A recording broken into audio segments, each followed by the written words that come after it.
Hello everybody and welcome back to the life and suffering of Sir Bronte. So it's been a while since the last time I recorded the last episode of this. I didn't actually think it was going to get as many views as it did, but thank you for all the views and the support.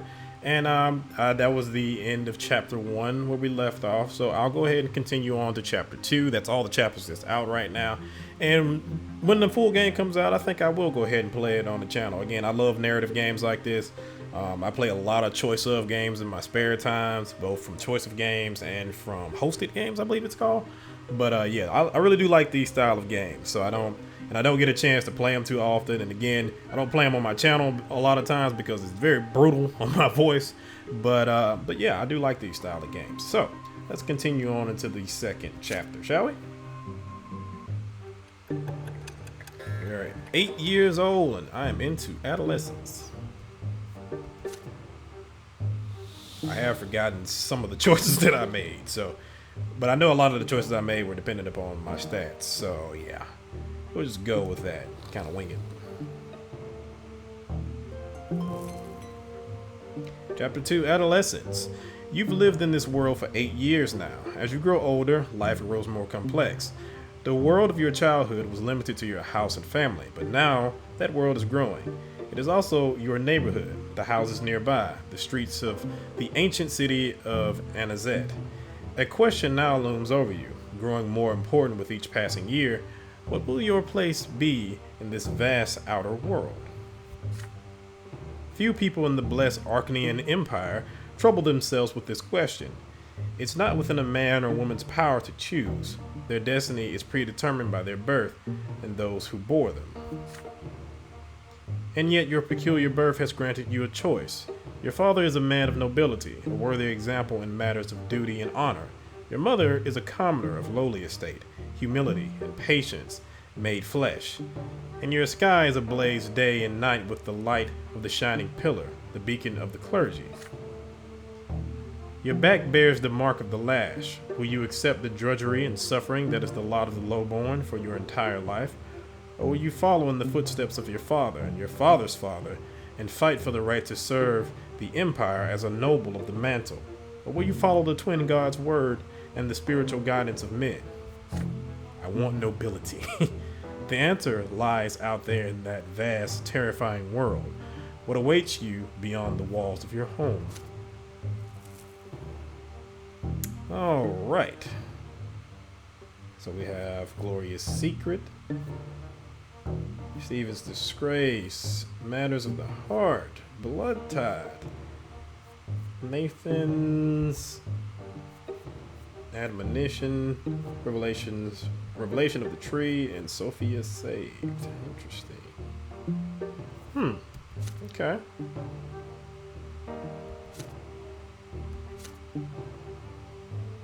Relations screen is now available. Province screen is now available. Okay. Let's see what we got here. The boy down the street. The family expects more and more of you as you grow up. The teachers and tutors hired by your father keep you on your toes all the time. Your life these days is dedicated to studying for your future, for the future of the Bronte family. Your younger brother Nathan keeps growing up too. He can hold a conversation now. You never refuse him when he comes to play, provided you have a bit of free time between your demanding lessons. It is a rainy day today.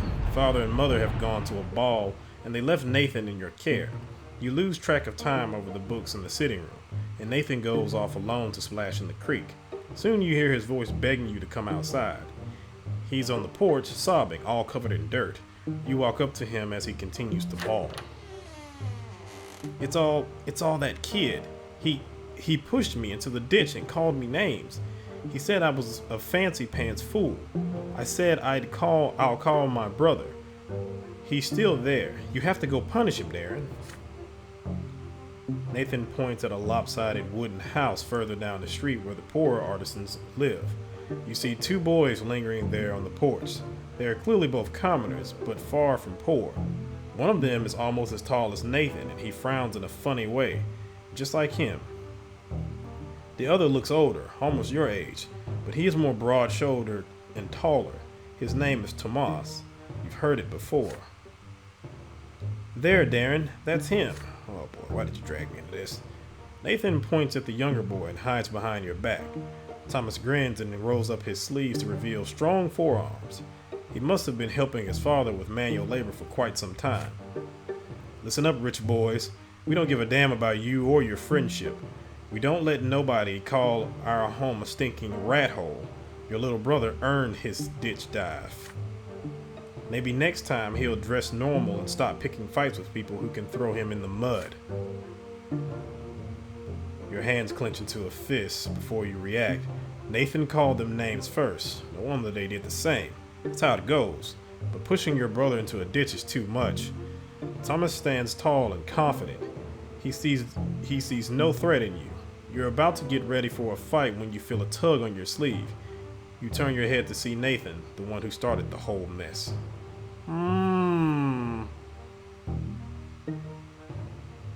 And what prevents me from doing this? Oh, I need to have Nathan at gratitude. I can resolve the matter peacefully. That gives me +1 spirituality and +1 to Tomas. Come at Tomas and give him a beating. Oh, this gives me +1 nobility. But that also gives me +1 to Tomas. I also have ingenuity now. I don't think I had that before. Okay, I think I'll go ahead and do the +1 to nobility. And of course, I'll get +1 to Tomas as well. It might come in handy later on. The bold-faced bully is taller and clearly stronger, but nobody talks to you like that. You leap at Tomas and start tearing into him. He jumps backward, surprised by your assault. It takes him a moment to compose himself, but now he's ready. His fists cover the face, and he attacks with a quick jab. It is now your turn to take a step backward. You start trading blows, huffing and puffing with rage. The younger brothers gawk in awe at the sight. Tomas does not resort to fancy moves, dirty tricks, or stupid taunts. He displays nothing but skill earned in many a street fight, and his heavy fists aim for your head. You keep dodging him again and again, trying to reach him. He takes a couple of glancing blows, but easily shakes them off. What a bruiser. You start swinging your fist with greater and greater fury. Your heart is pounding like a hammer. You see nothing but the foe in front of you. How much longer will this take? You're worn out. Your breath grows ragged, and your muscles grow heavy. But there's no way you can give up now. Nathan is watching you. Desperate and out of options, you swing and punch Thomas square in the nose, then immediately let his fist smack you in the temple. The blow rings your head like a bell and blinds you for a moment. The world swims before your eyes. You clutch at your head to get your bearings. Thomas is standing in front of you, blood dripping from his nose. You no longer want to fight it out, and it seems your opponent would rather end it too. But you keep standing there, eyeing each other angrily. Then suddenly, you hear an angry shout right next to you. An enraged man in craftsman's apron is shaking his fist. Thomas' face contorts in terror right away. It's my father. Run. The punishment for fighting is flogging, and the mere prospect of that makes you run like the wind. Thomas sprints in front of you. You dash across the rotten wood planks of the back alley, up and over a lopsided fence, across a giant puddle in one leap, and then forward into the tall grass. You hide there and stay quiet. You hear no sounds of pursuit. You exchange glances with Thomas and start laughing. His laughter is loud and infectious, but soon he cuts it short and grows sadder. I'll get flogged anyways. My dad always is quick to give me a beating, and then he'll start nagging me about the lots and the prayer for days like he always does. Why do I always get myself mixed up in this stuff? But fighting's the only way to prove you're worth anything, right? The adults didn't see you fighting, you tell them, so all you have to do now is convince them you weren't. Nosebleeds happen, right? Mother gets nosebleeds all the time. Well, we could try. Let's hope our little brother don't tell on us. I'll talk to mine. There's a scratch on your head. Don't let them see it. Good thing I didn't hit you in the face. There, good as new. You assure him that Nathan will never tell, and in return, you'll make sure he behaves himself so he won't get tossed into a ditch again. With that, you shake hands with Thomas. His handshake is as strong as you would expect based on his fist. You make your way out of the tall grass. You need to leave before Thomas's father goes to your family and complains about you breaking your lawn. You come to a realization on the way back. You had no idea the place where you were hiding even existed, and it wasn't too far from home. Thomas smiles in excitement when he hears this. Oh, I know lots of places like that. I'll tell you what, if we get out of this mess today, I'll show you the way to the old wall. It's the perfect place to build forts. I dragged a bunch of wooden planks there. Too bad it's no fun to build all alone. My brother never helps. He just gets in the way. You emerge from the muddy back alleys, united by a secret only the two of you know. It seems you've made a friend today. There you go. So, okay. We gained a little nobility, and we possibly gained a friend. Okay. I'm dishonorable. Okay. And I can go from dishonorable to noble to truly noble. Okay. But it goes in ones. So if we can get it to maybe 2 or 3, then that'll be nice. Represents how noble your thoughts and deeds are in your pursuit of the honorable ideas of the nobleman. It affects your chances of becoming a noble of the mantle and future skills that are crucial for the noble estate. Interesting. I do wonder how some of these different skills and traits interact with each other, but of course I won't know until I actually play it all the way through. So sometimes a big problem that choice of games can kind of have, or these narrative style games can have, is that they can have way too many traits that end up being pretty useless except in very specific circumstances, so it kind of gets frustrating. But we'll see how this actually interacts with each other in the end. So far it's been pretty good.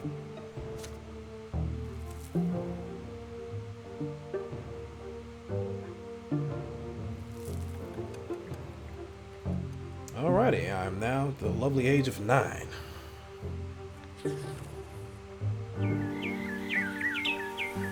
It is blistering hot today, even for the sun-parched land of Magra. As soon as you are done with your studies, you dash outdoors and out of the stuffy room. You and Thomas roll up your shirt sleeves, but it barely helps. You would gladly go shirtless had you only been in the company of other boys. But there are 3 girls in the yard today. They are doing the laundry in a big wash tub, whispering and giggling. If you could, you would gladly keep watching one of them at work. She has big eyes of deep blue. Her dark hair is braided, and her plain gray dress is mended and patched all over. Her name is Sophia. She throws her head back a little when she laughs. The rays of the sun are reflected in her eyes. You, Thomas, and the other boys keep telling silly stories, anything to make her laugh. You sure love telling tall tales, Daeron. Oh, I remember this one time. But then Sophia hears a voice calling her home. She nods to you and runs across the street smiling. Her light step carries her forward, but her eyes are looking elsewhere. But then a stone on the road catches her foot. She stumbles and falls flat into the dust. The street starts shaking from the thundering of hooves. Riders appear on the road from around the corner.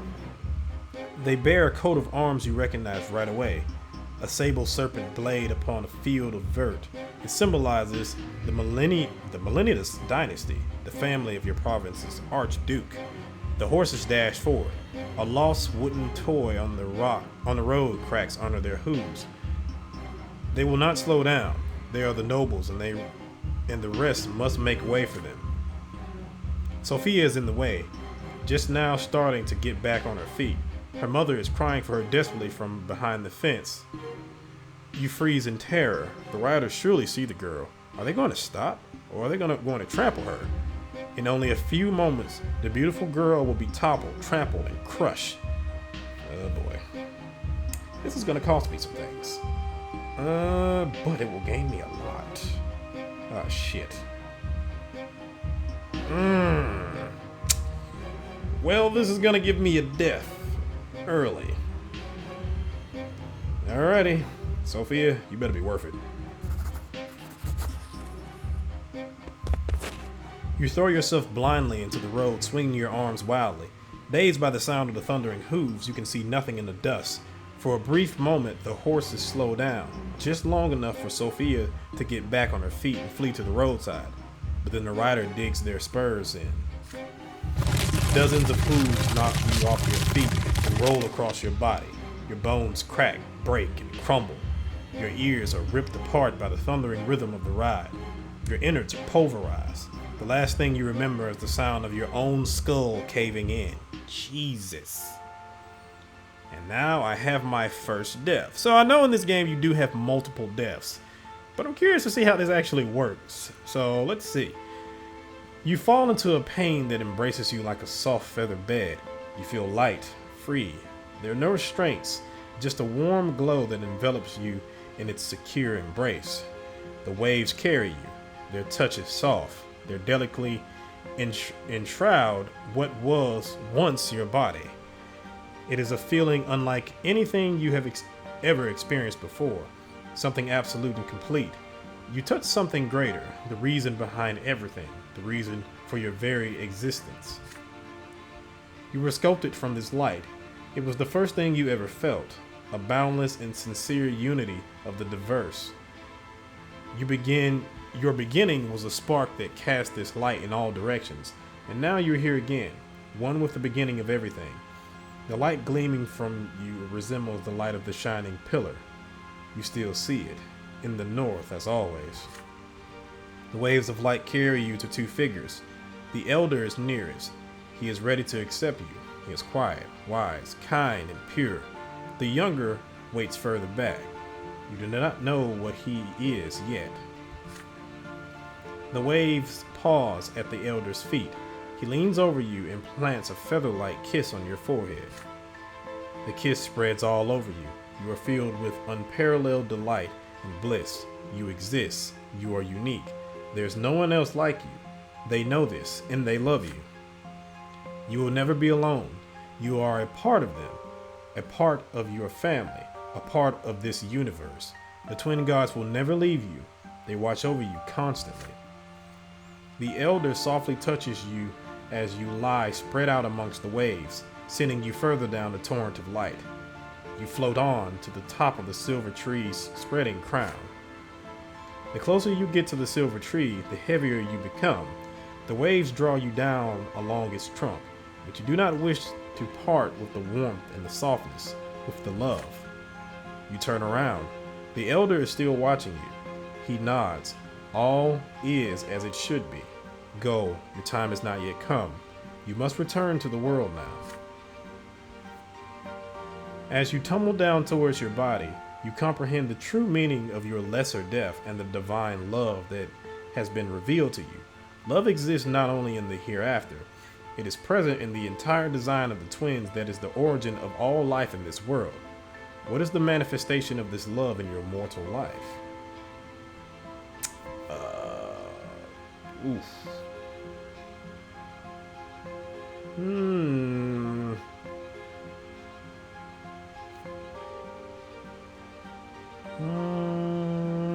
Interesting. What could be a stronger manifestation of love than your very existence? Your every emotion, every thought, every action exists by virtue of the love from which the twin gods created you. What about empire? By creating the empire, the twin gods cared for all living creatures. The empire is the only thing that gives us a place in the world and a connection to others. It is an enormous family made for people by the gods. I don't know if I necessarily agree with that, so I'll say myself. Selfish bastard that I am. A sudden comprehension of the love with which the entire world is imbued illuminates your mind. Then it fades away and vanishes. You regain the sensation of your flesh. It is heavy and unwieldy. It lacks that lightness, that light. It is a burden. It is smothering you. You gasp for air. Your chest expands painfully. You feel as though your lungs are about to burst. The stagnant odor of the crypt fills them, revolting, but so real. You're back.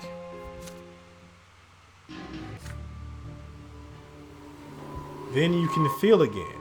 You sense your body, head, arms, and legs. The light fades around you, obedient before a will that is stronger than you. You return to the world, such as the law of the twins. You will return to the world until the time of your true death, and in this world you will have a body with which to feel pain and suffering and pleasure. You smell a sickly, moist odor. You open your eyes and see the figures of mother and father in the gloom of the family crypt, speaking to each other quietly. They stop as soon as they hear you gasp. Mother runs to you and locks you in an embrace as father wraps you in his cloak. Then do not say a word as they lead you out to the surface and back home. You've met a terrible end, my son. You were trampled by those horses.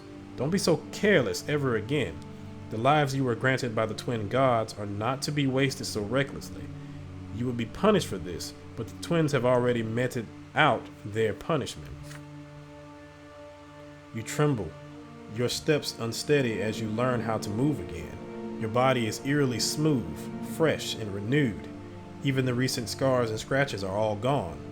But there's something new on it, a fresh black mark, a reminder of your lesser death beneath those hooves.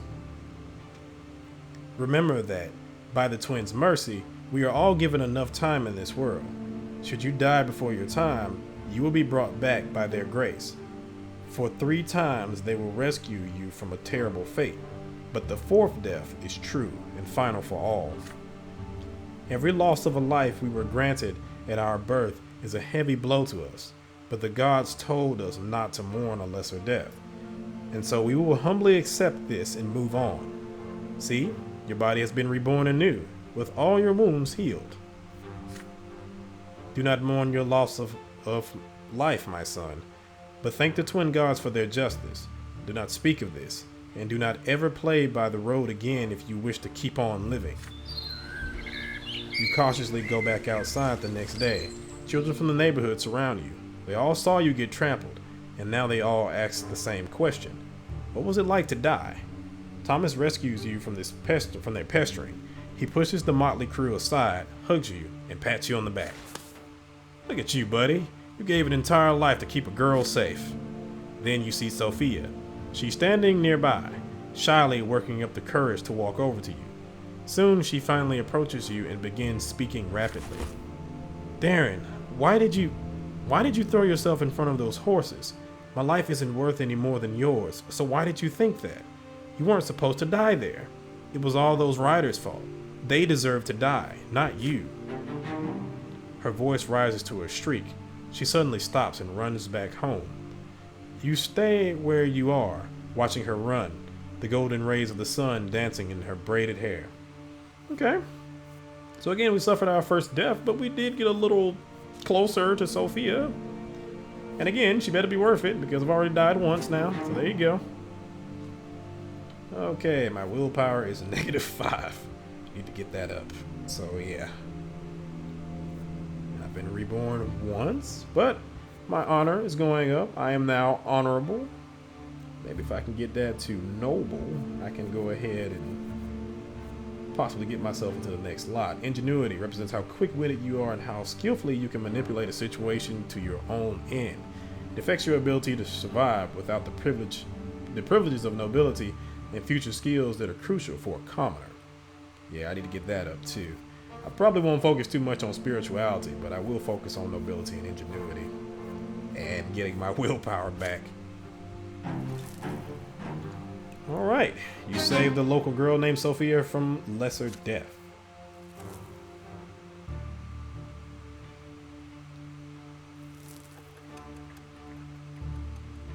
And now I'm 10.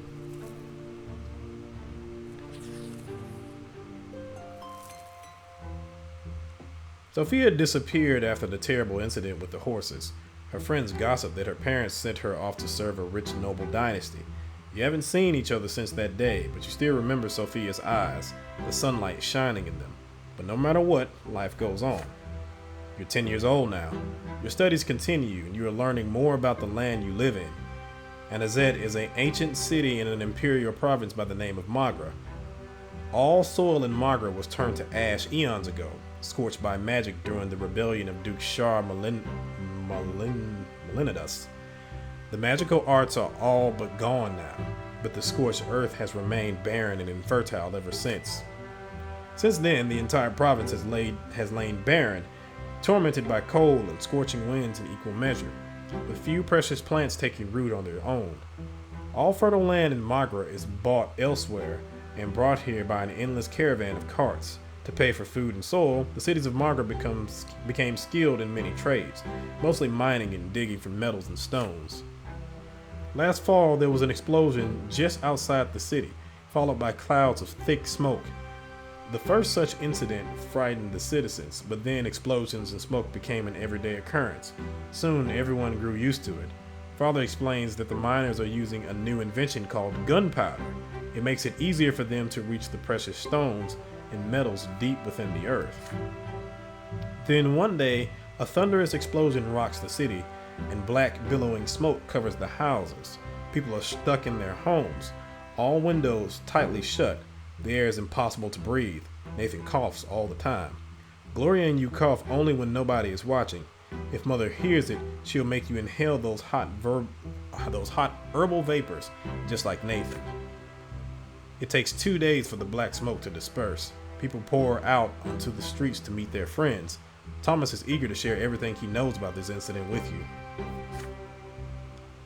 They took lots of burnt up people to the city temple. Mom told me she was helping the healers. There are many rumors. Some claim it was the work of a beast stirred from its slumber, while others say it's the surviving witches that continue to threaten the order in the empire with their accursed powers.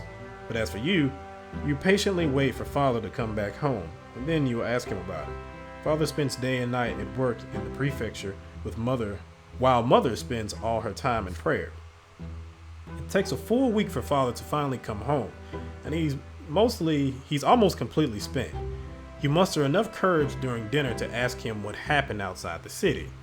Father raises his head, his face a bleak, weary mask, and starts muttering his proclamation. It's almost as if he doesn't see you. It's the mine outside the city. They were trying to get to a vein of ore. There was an explosion. The mine caved in and the black smoke started flowing. Many workers died there. It was all because Count El Velasco, who owns the mines, wanted them to start mining that vein before they were ready. Some of the workers weren't even reborn. Perhaps the twins thought their final time had come. The prefecture has been inundated with complaints from families that have lost their breadwinners, asking the judges for help. Many people also lost their cattle to the black smoke. Count El Velasco blames gunpowder for the disaster. The prefecture and the press just repeat whatever he says, but it's plain old greed that's to blame. Noble or commoner, greed is the same. If the Count had spent a little more coin to survey the area, there would have been no explosion. Then, without warning, he grows silent again. You keep thinking about it for days. Can a human life really end so easily? A single moment of bad luck, and you die, only to re-emerge from the temple or the family crypt with a new black mark on your arm. Or worse, you remain where you fell, dead, never to be reborn again. Ever. Jesus. This world is brutal. Huh. Represents respect for the law and the stability of order in the province. Wealth of Magra, the welfare of the province and its population. So, can we affect this later on? Okay. During lunch, Father tells you to stay home in the evening and prepare to meet some important guests. Your elder brother Stephen will return home by dinner tonight. Joining him will be your grandfather, Gregor Brante, as well as a noble friend of the family. You're excited about your brother's return. It has been years since you last saw him. How has he changed during his years away from home? You and Father await the guests anxiously. The doorbell rings. 3 people are standing outside. Grandfather is the first to come in, naturally. He has not changed a bit since his last visit, still eyeing the house with contempt, looking for any reason to demean it. Grandfather is followed by a stately young man dressed in a jacket embroidered in silver, whom you barely recognize as your brother. Stephen casts a glance at your threadbare clothes, your dirty fingernails, and smirks. The last to enter the house is a personable gentleman with a worn-out, wrinkled face. You've heard a lot about this man from father and grandfather. He is Baron Augustine Elborn, Stephen's uncle, a family friend, and the province's prefect. which means that he is the head of the judge. He is the head judge and thus father superior. Sir Elborn smiles slightly and offers you his hand. And this must be your younger son, Daeron, yes?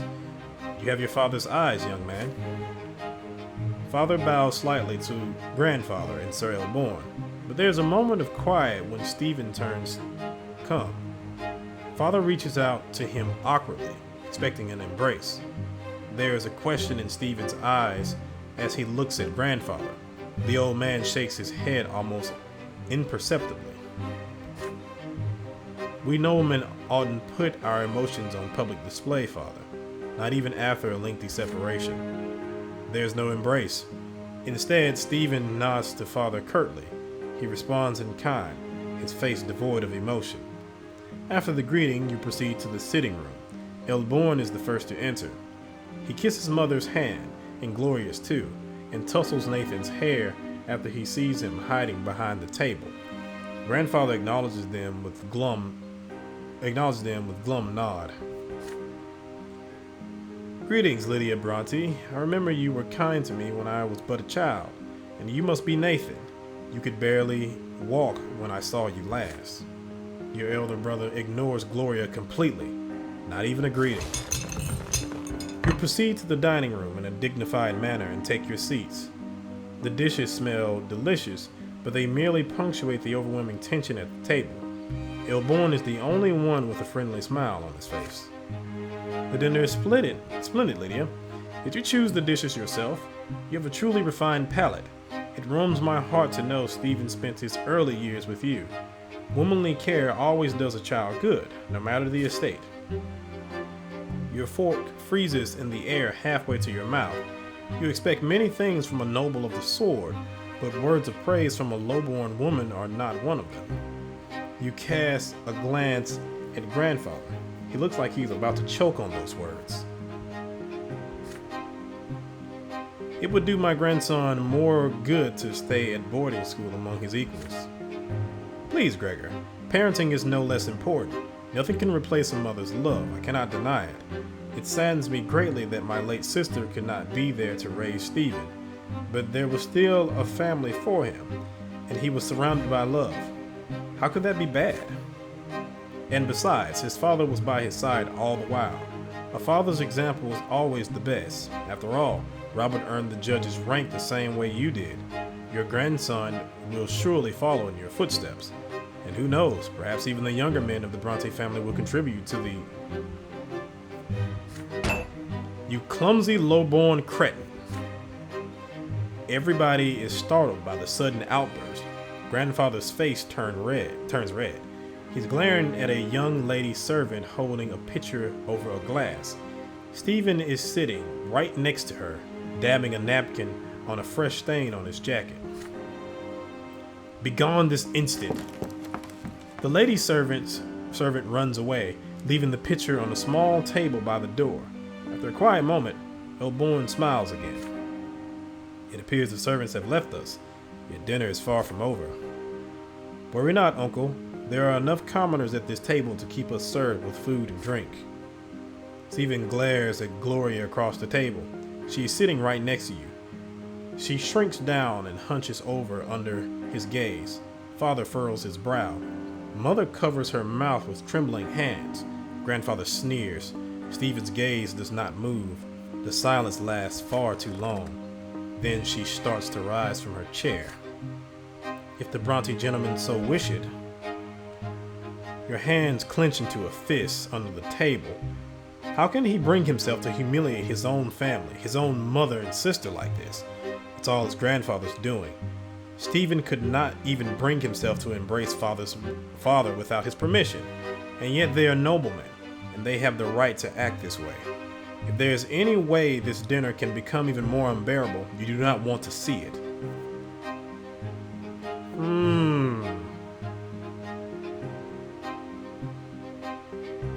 Okay. I can insult my brother, which will get my ingenuity up. However, Gloria will get +1. I'll get +1 with Gloria. Stephen, he's already a dick, so I don't really care about his opinion. And we'll be in a quarrel. we can make small talk over dinner. My nobility will go up, and I'll get +1 with Gregory Bronte. And I'm pretty sure I have other opportunities to get my nobility up. It's not that big a deal right now. Or I can join Gloria in her plight. Now I'll get +10 for willpower, and I'll get +1 with Gloria. And I think I'm actually going to do that because I'm at -5 right now. So at least if I turn around and get my willpower up, I'll be on my way to kind of recovering. So I really do wish I could get my ingenuity up, but might not be the best thing right now because I don't know when the next thing is going to happen where I might turn around and get killed. So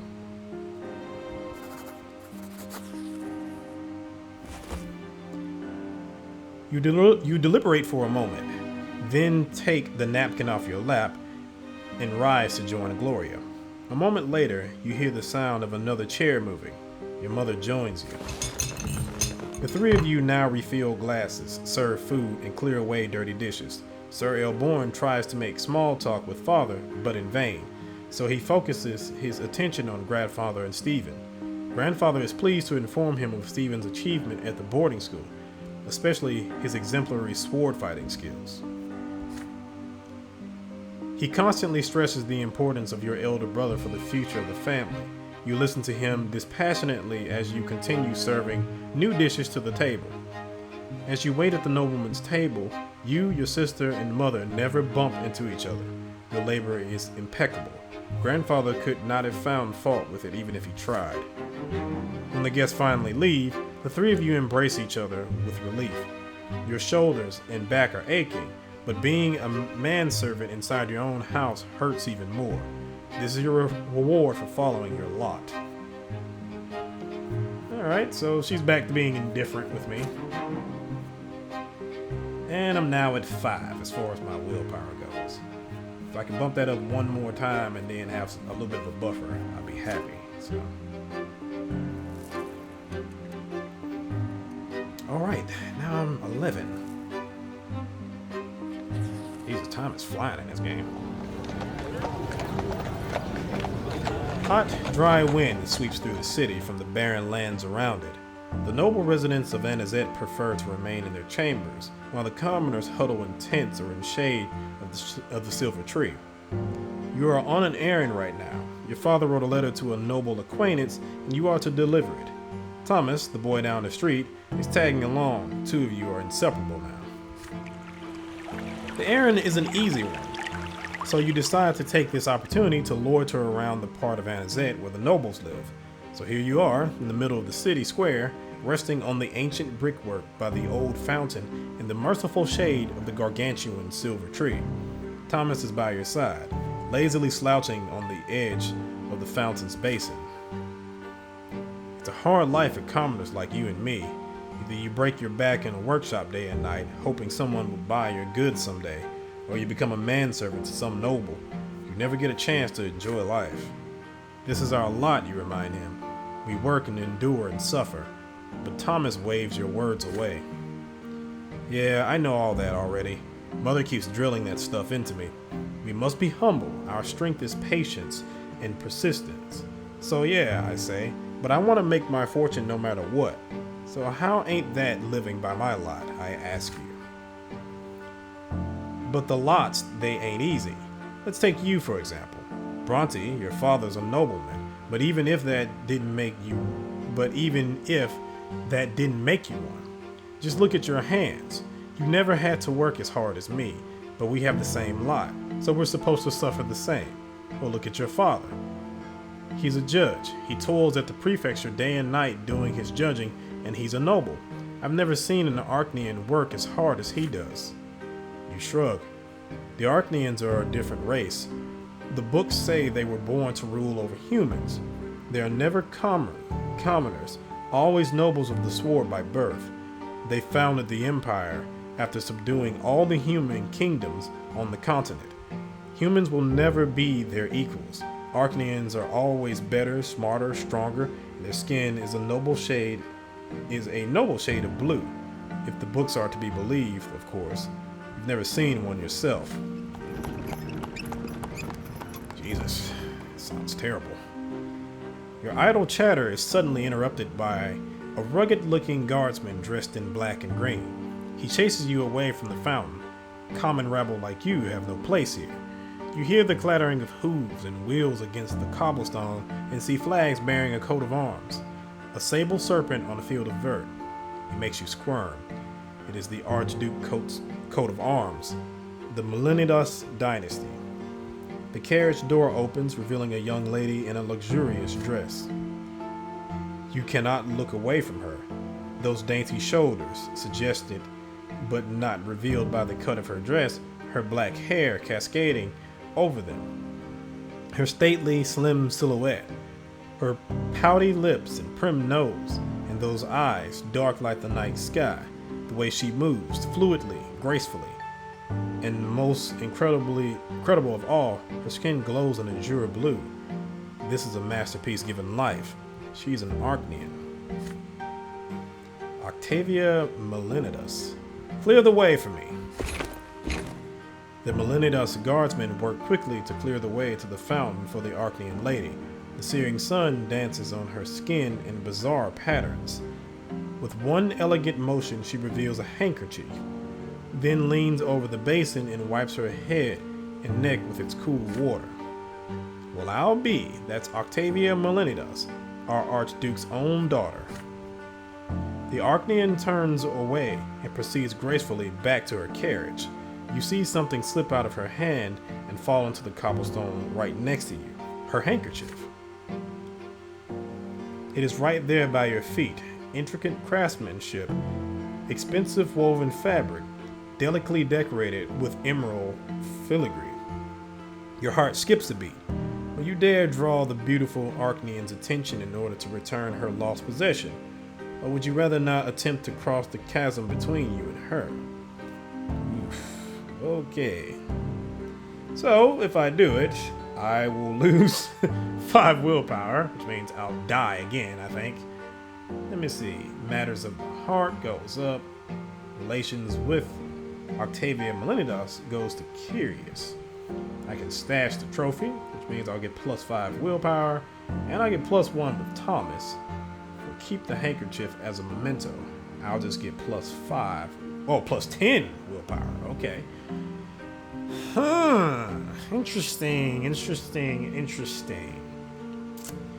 Well, very interesting.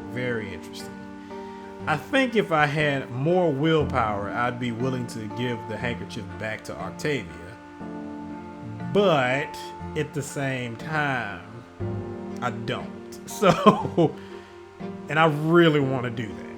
But I think if I get down to 0 willpower, I'll die again, I think. Will I die again? So yeah, I don't want to risk it. At the same time, plus 5 or plus 10. This stuff seems to keep, it seems to turn around and happen in rounds of 5 points, I guess you could turn around and say. So I think I'll keep the handkerchief as a memento. I'm pretty sure I'm going to get in big trouble about this later on. But at least that'll give me plus 10. That'll put me at 15. So I won't have to worry about my willpower for a while, I think. You've carefully observed Lady Octavia as she leaves. Her delicate figure moves through the square like a waking dream, her elegant hands gliding through the air, her hair flowing in the light breeze. Your eyes watch all of her. She returns to the carriage, leaning on a guardsman's shoulder as she gracefully climbs back inside. The soft handkerchief feels warm in your hand. You fold it carefully and hide it in your pocket. The carriage drives away, marked by the thudding rhythm of hooves.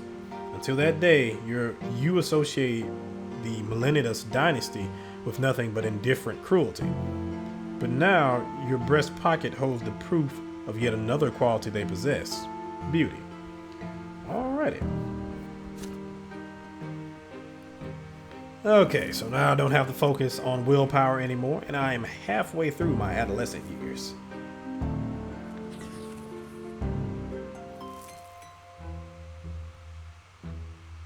The Quorum Decree. You are 12 years old now. You overhear an important conversation. It is a spring night, and Mother has just sent everyone to bed.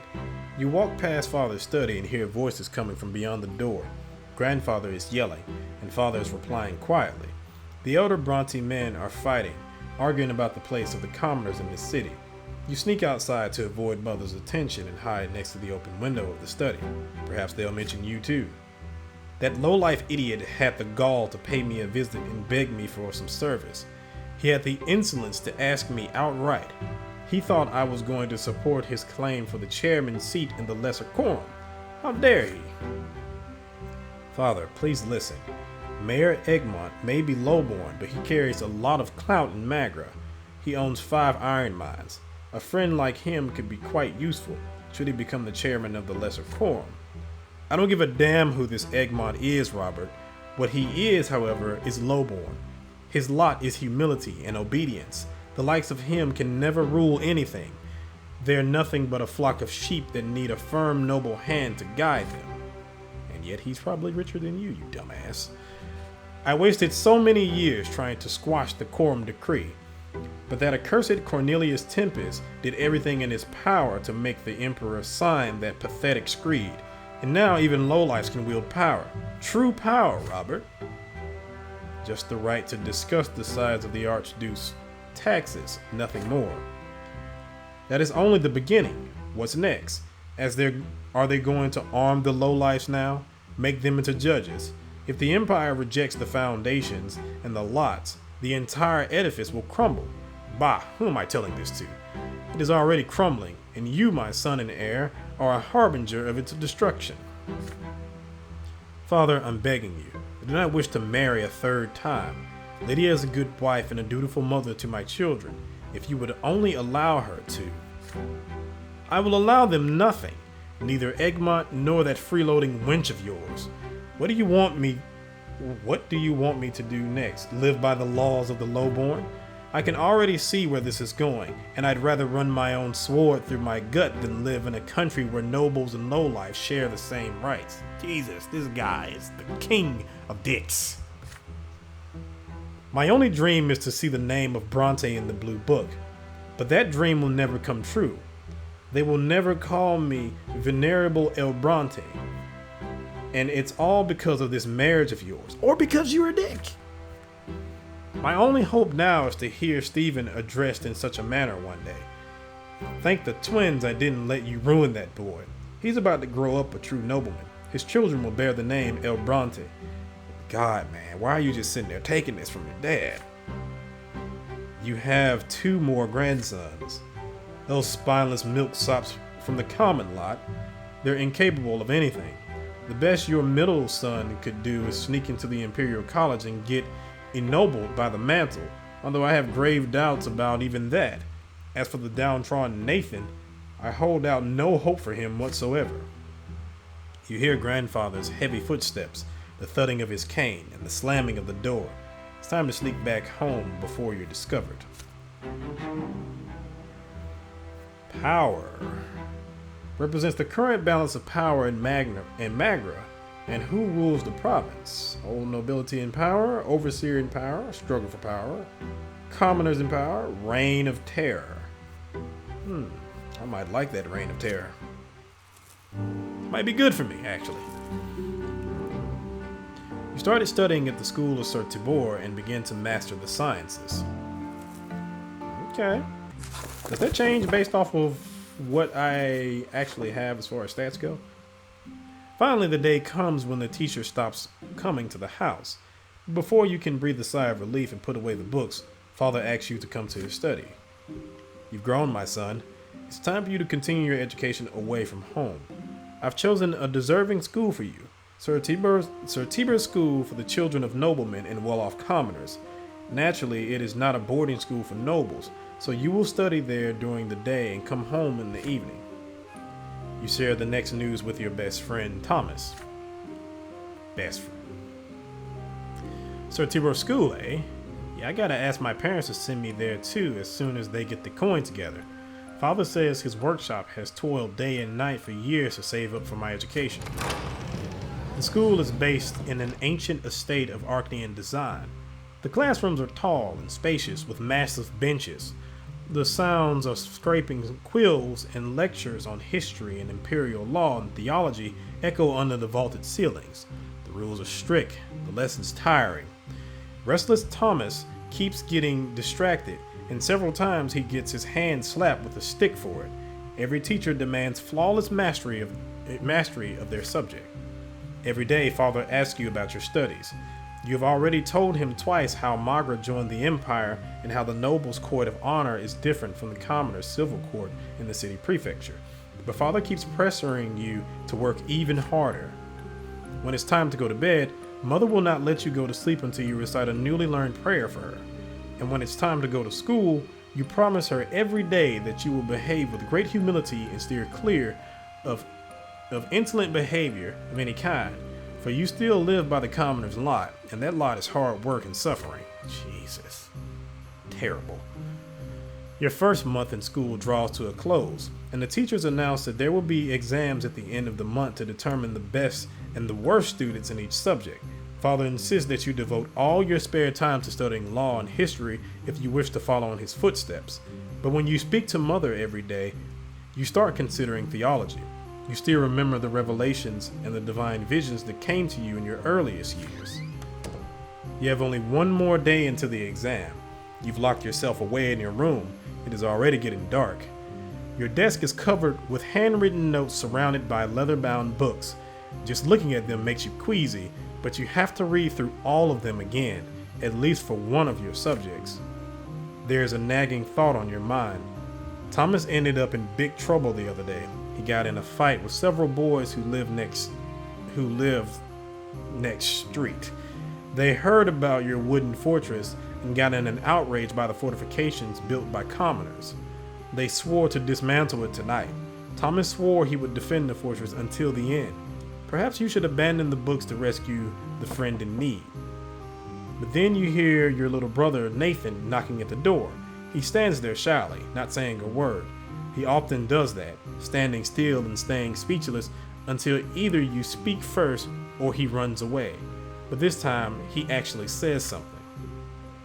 The door is locked. Are you okay, Daeron? Is there anything I can do to help? Your head is spinning. This is the last evening before the school exam. If you fail, your family will be very disappointed. You have to refresh your memory on law or theology, either one or the other. But Thomas and your fort are about to be stormed. Why today of all days? You grind your teeth in rage at the thought. Nathan is by the door trying not to bother you. He wants to help you the only way he can, for reasons known only to him. Will you accept his help? So, if I spend time with Nathan, I will get +1, Nathan, and I will get willpower +10. I study theology, I'll get spirituality +1, Lydia Brante +1. If I go help Thomas, I'll get ingenuity +1, and Thomas Guerrero +1. If I focus on law and history, I'll get nobility +1, and Robert Bronte +1, and he's now at a 3. So that will bump him up to a 4. And where is the House of Bronte? There's Sir Stephen Bronte. Let's see relations. August O'Born, Sophia. Destiny, personality. Can I not see that right now? Alright. So I think I'm going to focus on law and history because I do want to follow in my father's footsteps. Let's see. Yeah. Oh man, I hate these kind of choices because this is one of those cases where I feel like I wish I could tell my brother to go help Thomas while I focus on law and history, but I can't do that. So I'll just focus on law and history. The game is kind of forcing me to be a dick. It's not that I don't want to not be a dick, but at the same time, it's kind of forcing me to be a dick. You push Nathan out of the room. He cannot possibly help you prepare for the exam. Soon your eyes start to hurt from all the legal terms and chronologies and titles of imperial edicts. You repeat everything, every single line of it, until your head hurts and your vision begins to blur. When father walks in, he chuckles in approval. You fall asleep right there amidst the books. The morning comes. You barely have time to wake up before you're walking to the menacing edifice of the school. Time for law. All the students sit still, glued to their benches in terror. The teacher's voice singles you out. If a commoner insults a nobleman's honor, how ought he to be dealt with according to imperial law? Bring the commoner to the prefecture, where the judge will sentence him to corporal punishment. And what if a noble takes a commoner's life by negligence or whim? The noble is fined by the provincial authorities. Jesus. Surprising even yourself, you give the correct answers to these questions and the many more that follow. The next subject is the history of the blessed Arcane Empire. You masterfully recount the history of every province as they merged with the empire, from Monia to Magra. Then you recite the names of every tempest who has ruled the empire. You conquer every question the teacher asks you without confusing a single date. You get the highest grade in law and history and an average grade in theology. You relay the teacher's praise to father over dinner. He smiles, pleased with you. Well done, my son. I can see how hard you've been working. Keep at it, and you will be among the empire's greatest servants. I'm proud of you. Okay, he has sympathy for me. I don't know what his max can be, but it looks like it's almost maxed out.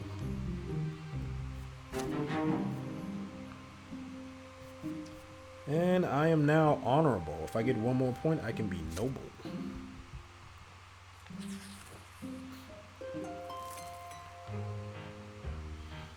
Your education continues. As you study imperial law, you come to realize that there is a certain hierarchy even within the noble estates. It seems your father's status is not quite equal to that of the more eminent human and Arcane gentry. You return home with this new information at your disposal. Father asks you about school after dinner, as he always does. And what is the difference between nobles of the mantle and those of the sword, Daeron? You already have an answer ready. The latter status is hereditary, meaning that it is passed down from father to son. After the Archaeans, nobles of the sword are the most eminent humans in the empire. They own land and estates. They fill offices of the highest rank, and the names of their bloodlines are preserved within the Great Blue Book. Nobility of the sword can only be granted only by the overseer of the province or the emperor himself. And how are such eminent people addressed? With the honorific L before their last name, you respond. Sir Augustine L. Bourne, for example. Father pats you on the shoulder, clearly pleased. And what about the Archaeans and their status? What have you learned about them? The Archaeans stand above all human gentry. They are born to rule over humans regardless of their titles. No L is required when addressing them. They need no honorifics, for the names of their ancient dynasties are known to all. Father nods somberly. Yes, we can never be their equals. Do whatever an Archaean tells you and never defy them. Ever. And what about grandfather and me? Where do we stand as nobles? That is easy. Father and grandfather are nobles of the mantle. The title cannot be inherited, but it can be earned by any commoner as a reward for great service to the empire and the legion, or as a civil servant. Father suddenly grows quiet and looks you in the eye intently. Yes, and someday you will earn a noble title too, son, in time. Interesting. Yeah, he believes more in me than he does in his own and in his other son, or his oldest son. But I guess it kind of makes sense because, yeah, his son, oof, my brother, Jesus. Sir Tibber's school teaches children of all stripes. Nobles of the mantle and low-born parents can send their sons here. And every passing day, the children of noblemen invent new ways to snub and bully the commoners. Most of the time, the bully leading them is Diederik, the son of the secretary for the imperial chancellery and a self-important slob. The sons of noblemen never pick on you, however. They know that your father has been ennobled by the mantle. However, Diederik and his retinue soon choose Thomas as their favorite victim. Time and time again, you ask your friend not to pay them any mind, But again and again, Thomas grows angry and snaps at their self-satisfied mockery. It is early morning. The students are busy flocking to the classroom for the next lessons. You wave Thomas over when you see him. He waves back at you, and then a bucket full of slop splashes on him. Needless to say, it is the work of Diedrich and his entourage. You hear his familiar creaky laughter. The tailor's son stinks. How dare he sit next to decent folks? Thomas clenches his fists. You're dead, Diedrich. He throws himself at Diedrich's haughty entourage like a soldier ready to wage war. He attacks them first. This is just what they expected, and they're free to retaliate. He barely makes one movement before 4 pairs of hands grab him at once. Diedrich sneers and kicks your friend in the belly. Thomas gasps for air and starts coughing. You stand between them as Diedrich readies another kick. The nobleman's son cocks an eyebrow. Why do you mingle with commoners? He asks. Your father is a noble of the mantle. You ought to be friends with your own kind, your equals, not the dirt beneath your feet. Behind him, 4 boys hold Thomas down as he struggles furiously. The other students are watching you, frozen in fear. Diedrich haughtily extends a hand to you. He clearly expects you to shake it. What will you do? Oh boy. I can get +1 in reputation, but my reputation is already 4. I don't really care about spirituality, so I'm definitely not doing that. I can turn him over to the teachers and get +1 ingenuity and +1 with Thomas, or I can challenge Diedrich to a fight. Interesting. I think I'm going to challenge him to a fight because that gives me +1 nobility, and it gives me +1 with my friend Thomas. So, and I haven't had a lot of opportunities to improve things with him because I had to improve other things. So, you do not shake his hand. Instead, you challenge Diedrich to display at least some dignity by fighting you one-on-one. That is, if he considers himself a nobleman's son, of course. Diedrich's face grows serious. There's no way for him to refuse this challenge in public. Diedrich makes a sign, and Thomas is released and pushed to the floor. He gets back on his feet, cursing and itching to rush at them again, but you hold your friend back. The teacher of Imperial Law comes into the room just in time. Everybody immediately returns to their seat. A day full of lessons begin. You keep daydreaming of Diedrich's face and how you're going to put an end to that nasty smile of his. Let's catch that bastard together and clean his clock. He hurt me, not you. The deal has been made. You tell your friend, this is a matter of your honor now. Thomas huffs angrily, but agrees. Diedrich is already waiting for you in a narrow back street by the school, his retinue by his side. You walk forward and give him an opportunity to end this dispute once and for all. This is the nobleman's way. If you win this battle, Diedrich and the other children of nobles will never pick on the commoner's son again. If he wins, you will never stand in their way and protect other students. You will fight him one-on-one. Diedrich walks forward uncertainly. You both roll up your sleeves. You raise your fists in a fighting stance. Diedrich tries to copy your movements. You hit him first. Diedrich does manage to land several glancing blows, but he's fighting a losing battle. He has never been in a real street fight. Thomas nods in approval. I've learned a lot from him. It doesn't take long for Diedrich to stop fighting back. One more blow and he squeals and raises his hands. You've won. You turn to the other nobleman's son with a victorious look on your face. No more teasing. And if anyone else says so much as one bad word about Thomas, they'll pay. Diedrich's former retinue disperses silently. Alright, that worked out well.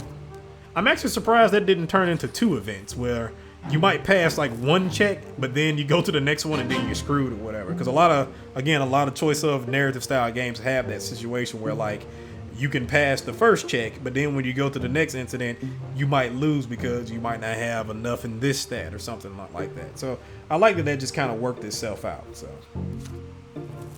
again, don't make stats unnecessarily. So another day of school is behind you. You're now wandering your district, taking your time before going home. It is getting dark.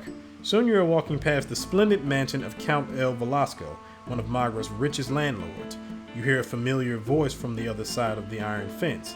It is Stephen's voice. It is followed by the sound of a young lady laughing.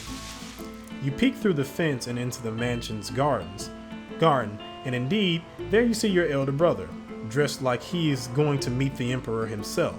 He is currently busy helping a pretty young lady out of the window. She locks him in an emotional embrace. You recognize her. Maria El Velasco, Count El Velasco's daughter. And as the whole city knows, she's already betrothed to another young nobleman from a far more illustrious family. Oh, you douche. I'm finna light your ass up. Oh, Maria, I thought I would help you come down to earth from your heavenly abode, but your very touch brings me to the heavens. He picks the Count's daughter up and holds her in the air. She laughs almost imperceptibly and kisses him on the cheek. But then Stephen takes her by the chin and turns her to face him. Their lips join in a kiss. A flurry of emotion washes over you as you watch it happen. Stephen is putting the reputation of his entire family at risk. Acting so frivolously with the Count's daughter may turn the Count's influence against all the Brontes, and yet Stephen always speaks so highly of noble bearing and composure and family honor. Stephen's face is glowing with joy. Your older brother, he's happy, and truly happy. You've never seen Stephen like this as his arms hold the Count's daughter in a tender embrace, so gentle as though he fears to hurt her.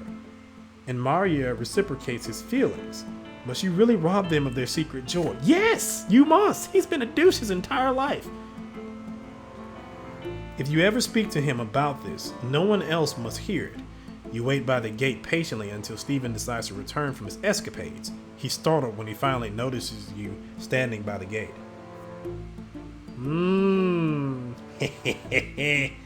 Oh, you douche. You deserve all of this. You deserve all of this. Remind him what a nobleman's honor means. You fold your arms as you face your elder brother. He is confused to see you here. You speak to him openly. You know of his affair with Maria El Velasco, and Stephen should not forget that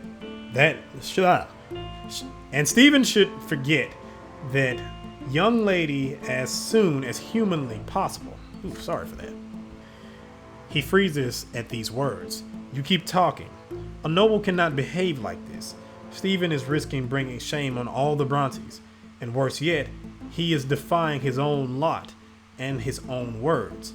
His honor, Maria's honor, the family's honor. It will all be harmed by his recklessness. How could Stephen have forgotten about this? How could he have let his emotions rule him? Why should you have to be there to remind a born noble about this? You, who were born a commoner. Stephen frowns but lets you keep talking. You wait for his anger, but there is none. When you're finally done speaking, your brother stays quiet for a long moment and then sighs heavily. Yes, indeed, you're right. I lost control of myself. Maria, I am a madman in her presence. I forget the world when I'm with her, and I forget my duty to my lot and my family. I will part ways with Lady El Velasco and offer my apologies to her father. My brother, thank you. You've reminded me of who I am. From that day on, Stephen stops going out at night. His attitude towards you has changed too. He now looks at you with respect, as if he has finally come to see you as an equal. Even in his anger, he is now quick to recall your brave decision and stop himself. Well, I wanted him to keep doing it. I wish there was an option where I was just like keeping that so I can blackmail his ass later on.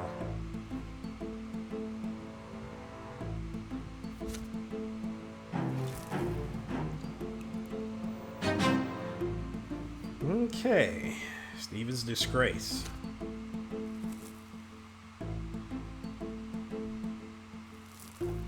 Then again, I guess it's not so bad because then, like he said, if he turns around and screws up, then that affects the whole family, so it screws me too.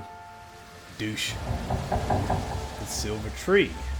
Your theology teachers tell you more about Adolescent. It is more than just the provincial capital. It is also a sacred place blessed by the gods. It is where the twin gods' first disciples spilled their blood, and from that blood grew that sacred silver tree. Its enormous foliage hangs over the city. You see its branches in the sky every day, but you've never approached the trunk of the tree yourself. Today you will be taking your first trip to the silver tree. Your class is visiting a service in the great temple by the tree's very roots. Thanks to your theology teachers, you and the other students will witness this landmark of the twins' advent up close. Everybody is excited. Soon, you and the other boys enter the slums surrounding the church district of Adolescent. The roots are pulsating under your feet. They spread underground all throughout the area. Pathetic, cramped hovels and filthy streets surround the trunk of the tree. They are home to paupers, day laborers, and preachers. The people of the district bow humbly to you and point you towards the temple. They seem at peace despite the abject poverty in which they live. All who live directly beneath the tree are filled with its divine grace, your teacher says. People come here to make peace with the world and their fate in it. Your class is unusually quiet. Everyone is listening to the rustling of the leaves and the underground beating of the roots. The sky above you is obscured by the tree's canopy. You find the temple of the twin gods right next to the tremendous trunk of the tree. It almost seems a part of it. There's a crowd there, pilgrims dressed in traveling clothes, paupers and beggars, common people of the city, and the occasional well-dressed noble. There are arguments among some people who are gathered in a separate small group. Many people are wandering around, staring upward at the tree's branches. The tree impresses you with its might and the calm emanating from it. You are filled with a desire to sit down and think of the world, to learn something about yourself, to touch the silver white bark and hearken to the whispering leaves. You are distracted enough to fall back from the rest of your classmates. You notice a small path. It should take you right next to the trunk. A tall, red-haired woman walks out of the crowd of pilgrims. She is wearing a worn white robe. She is no longer young, but her face is youthful and covered in freckles. Her hands clutch a book. You've never seen this lady pilgrim before, yet she looks at you almost as if she has recognized a lifelong friend. She beckons to you and says her name, Matilda, a preacher from Astynia. What she says next shakes you to your very core. It is commendable to see a young man so keen to learn the teachings of the twins, she says. Yet you will never follow the light of truth within the walls of the temple. Inside, you will find only lies about the lots, the erring words of prophet Aceteus, sanctified by the passage of centuries. Yet anyone who sets out to read the accounts of the twins' own lives knows that they never so much as mention the lots. The red-haired preacher's words frighten you. They clash with everything you've heard from your mother, everything you've been taught at school. The lots are a lie? You freeze in fear. Should you argue with Matilda, or ask her for more information, or should you treat her as a madwoman and catch up with your classmates? You suddenly feel a small, warm hand grasp your own. You see a girl right next to you. She's just a little older than you, wearing a black dress, threadbare yet almost spotless. Her hair is covered by a handkerchief, with only a single golden lock showing. Her brown eyes are burning with rage, her hand pulling you away from the red-haired preacher. You stare in confusion at the strange young girl, your cheeks flushed by the sudden touch. There's just a bit of color on her cheek too, but then she starts speaking to you quickly. Don't listen to her. She's dangerous. Come to the temple with me. Only there will you see the truth. You stand there, surrounded by the crowd of praying pilgrims and the sounds of shuffling feet, torn between two people you have never seen before, and each of them expects you to follow her. But all the while you hear the whispering of the wind in the tree's branches. The branches reach out for you, almost as if the tree wishes to speak to you itself. Can you hear its voices? Interesting. So the choices we got here is follow the girl into the temple, I lose 5 willpower. I gain Matters of the Heart. And apparently her name is Jean. I get +1 with her. If I stay with the red-haired pilgrim, I get +1 spirituality. And I get -1 with Jean. Okay.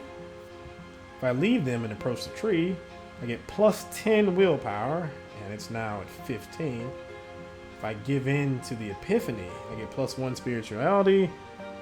I get revelations of the tree. And I get acquaintance. And apparently I can do that because I have the insight destiny. Interesting.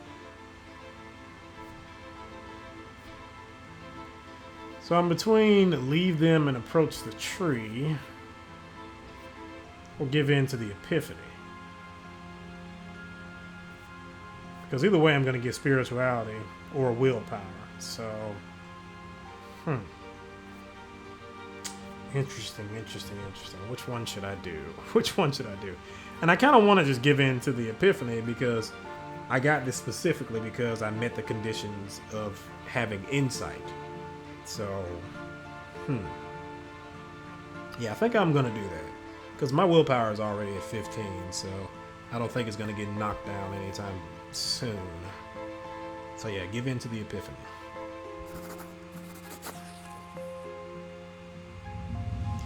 You step away from the girl in black and the woman in white, your eyes transfixed by the tremendous towering trunk of the tree.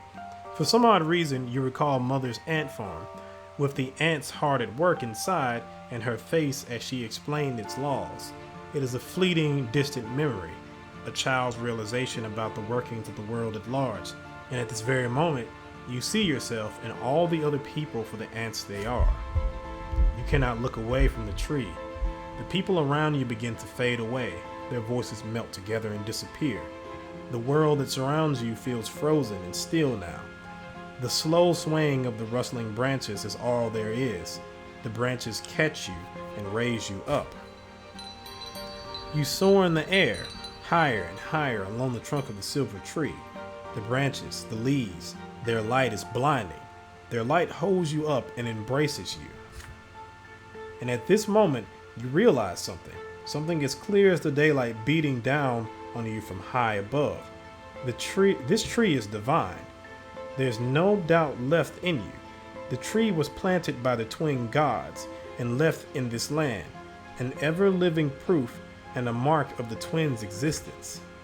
And the tree, it speaks to you, speaks in a language you understand, in the language you learned long before you were born. It speaks of soothing love and of crystal clear law, and of love and law intertwining to bring the miracle of life to you. From this high up, you can clearly see all the land below. From here you see the entire empire, embroidered with a shining thread of providence, illuminated by the twins' presence. It takes you but a moment to finally realize what the teachers have been talking about all this time. The fates and lots of the people, the workings of life and the empire. It was all created and arranged by the twins, and absolutely everything bears their mark, their design and inspiration. And it is in this world that you were given life.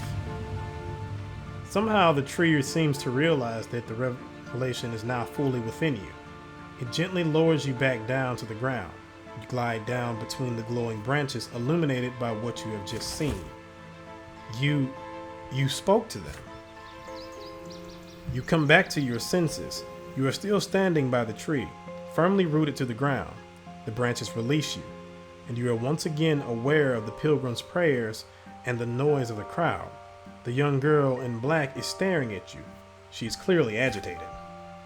My uncle is a priest, and he told me the twins can choose to speak with you through the tree, but I've never seen it happen before. Jean starts asking you questions. She wants you to tell her what you just experienced, but you cannot speak. It is so difficult to see the temple's familiar interior again, to see the district around it and the sky above. The memory of the sight from atop the silver tree now gleams in your mind. I just hope you'll share your revelation with me someday. Don't worry, I'll get it. My name's Jean.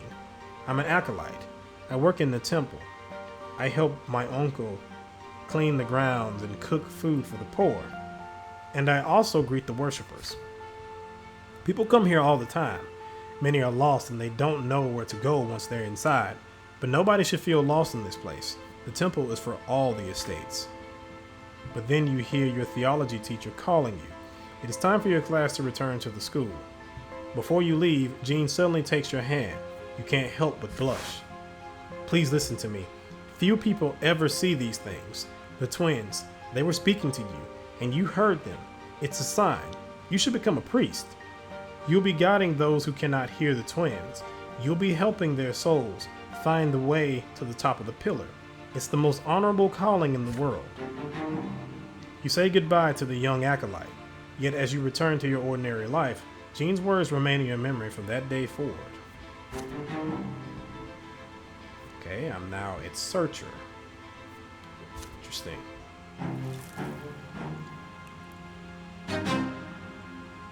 Okay, insight and open up to the revelation. You experience a revelation by the sacred silver tree. Interesting, and I had completely forgot about the whole ant farm thing, and that's where I got the insight from, so yeah. The shadow of the past. Another school day has ended. You are making your way home, still mulling over the things you've learned from your teachers, the founding of the empire, the eternal and unshakable rule of a single dynasty, the 3 estates, each with its own rights. What an odd sort of order the world has, and yet so mysterious. At least it sounds that way when your teachers talk about it. Mother is waiting for you on the porch. She smiles gently when she sees you, and yet her expression still shows great concern. Father left on a trip to several distant migrant towns a few days ago. Since then, Mother has been trying to tell you something, but she seems uncertain. Son, could you put your things away and come pray with me? You join Mother in a prayer to the twins. She prays with fervent sincerity, her head bowed low, reciting the words of obedience to them and their greater design in a barely audible whisper. You repeat after her, just as she has taught you ever since you were a little boy. When the prayer ends, Mother sighs and turns to you. Daeron, my son, you're 13 now. You'll be grown soon. It's time you learned about certain things that are important to our family. Difficult things. It's about your father and me, about our marriage. You gaze curiously into Mother's eyes. I'm sure you've wondered about this before. Your father's a nobleman of the mantle, so how could he marry a commoner with another man's child? But you see, Daeron, your father, when his first wife, Amalia Elborn, died, it was a painful blow to him. He lost the will to live, lost all purpose. He felt like his own destiny was cut short that day as well. And then he met me. You know the troubles I had in the past. I went to the prefecture as a petitioner to ask them for help, protection, justice. When I was a young girl, I worked at a small shop that sold crockery and dishes. A nobleman took a liking to me. May his name be forever forgotten. The twins know I was humble and honored his lot to rule, but he took me by force. Mother falls silent, summoning the courage to continue. Gloria is that nobleman's daughter, but he was outraged. How could I have the gall to burden him with a lowborn progeny? He turned me out on the street with that little baby girl in my arms. Mother's voice is shaking now. You take her hand tenderly. I had no home, no honor, nowhere to go, no one to help me. When I went to the prefecture, I didn't really think the judges there would help me find justice against my former master. But when Sir Robert heard my plea, his eyes met mine, and I believe that at that very moment, the twins themselves granted to him the gift of their love. Your father told me that there was nothing he could do to make that detestable nobleman marry me, but he would never abandon me and baby Gloria, and if I agreed, he would take me into his own home. Tears are running down Mother's cheek. As I knew it, my son, I knew how much his honor and reputation would suffer, but caring for me brought him back to life. It's like he experienced another sacrament. He rediscovered his noble purpose, his lot to rule. and protect and care for others, but his decision to marry me, he is still paying for it today. Your father had the courage to defy your grandfather, the founder of his bloodline. If only you knew how much he had to endure, my son. If only you knew the despicable rumors we heard about the Brontes all over Anisette. It was only thanks to the efforts of Sir Gregor that the Bronte bloodline managed to hang on to what little remained of its reputation, and now the noble families have all but forgotten about that scandal, thanks to the twins. Mother falls silent. She looks at you intently. Do you understand what she is telling you? My son, I'm not telling you this just to share the pain of my past. I have no reason to complain. Even Sir Gregor has accepted me through gritted teeth. But you need to understand the heavy burden our family must bear, and including our scandalous marriage and Gloria's foul origin. At Gloria, she can never be a Bronte. Even if the elder Brontes agreed, the news would stir up the old scandal in the minds of high society. And if that were to happen, Daeron, they would see even your birth as illegitimate. Mother sighs heavily. What I told you just now is something you have to know, son. You're about to enter adult life. By my lot, I must be humble. I cannot tell you how to treat your family. But may I ask you a question? Now that you know all of this, do you still see Gloria as your sister? Jesus. Oh, that's terrible. Oh boy. I can evade the question. Now I'll get -1 with my mother, +5 to willpower. I can distance myself from Gloria and get +1 to nobility. And then I'll lose -1 with Gloria and Lydia Bronte. Or I can accept Gloria as my sister, and I'll get +1 with Gloria and +1 with Lydia. Well, while I do want to be a noble, I don't want to just shun them, because this is a terrible world in all form of fashion. So I don't want to shun them. I mean, yes, my mother was a dick for a while, but I guess she had her reasons to be that way. And my sister, she only really did one bad thing in the beginning, and I don't think she really meant it. And it's not her fault why she's in the situation she's in. This world is terrible, though, so I'm not going to blame them for that, and I will accept Gloria as my sister. This is a terrible world, though. I can't say that enough. Filled with determination, you assure Mother that Gloria is and will always be your sister.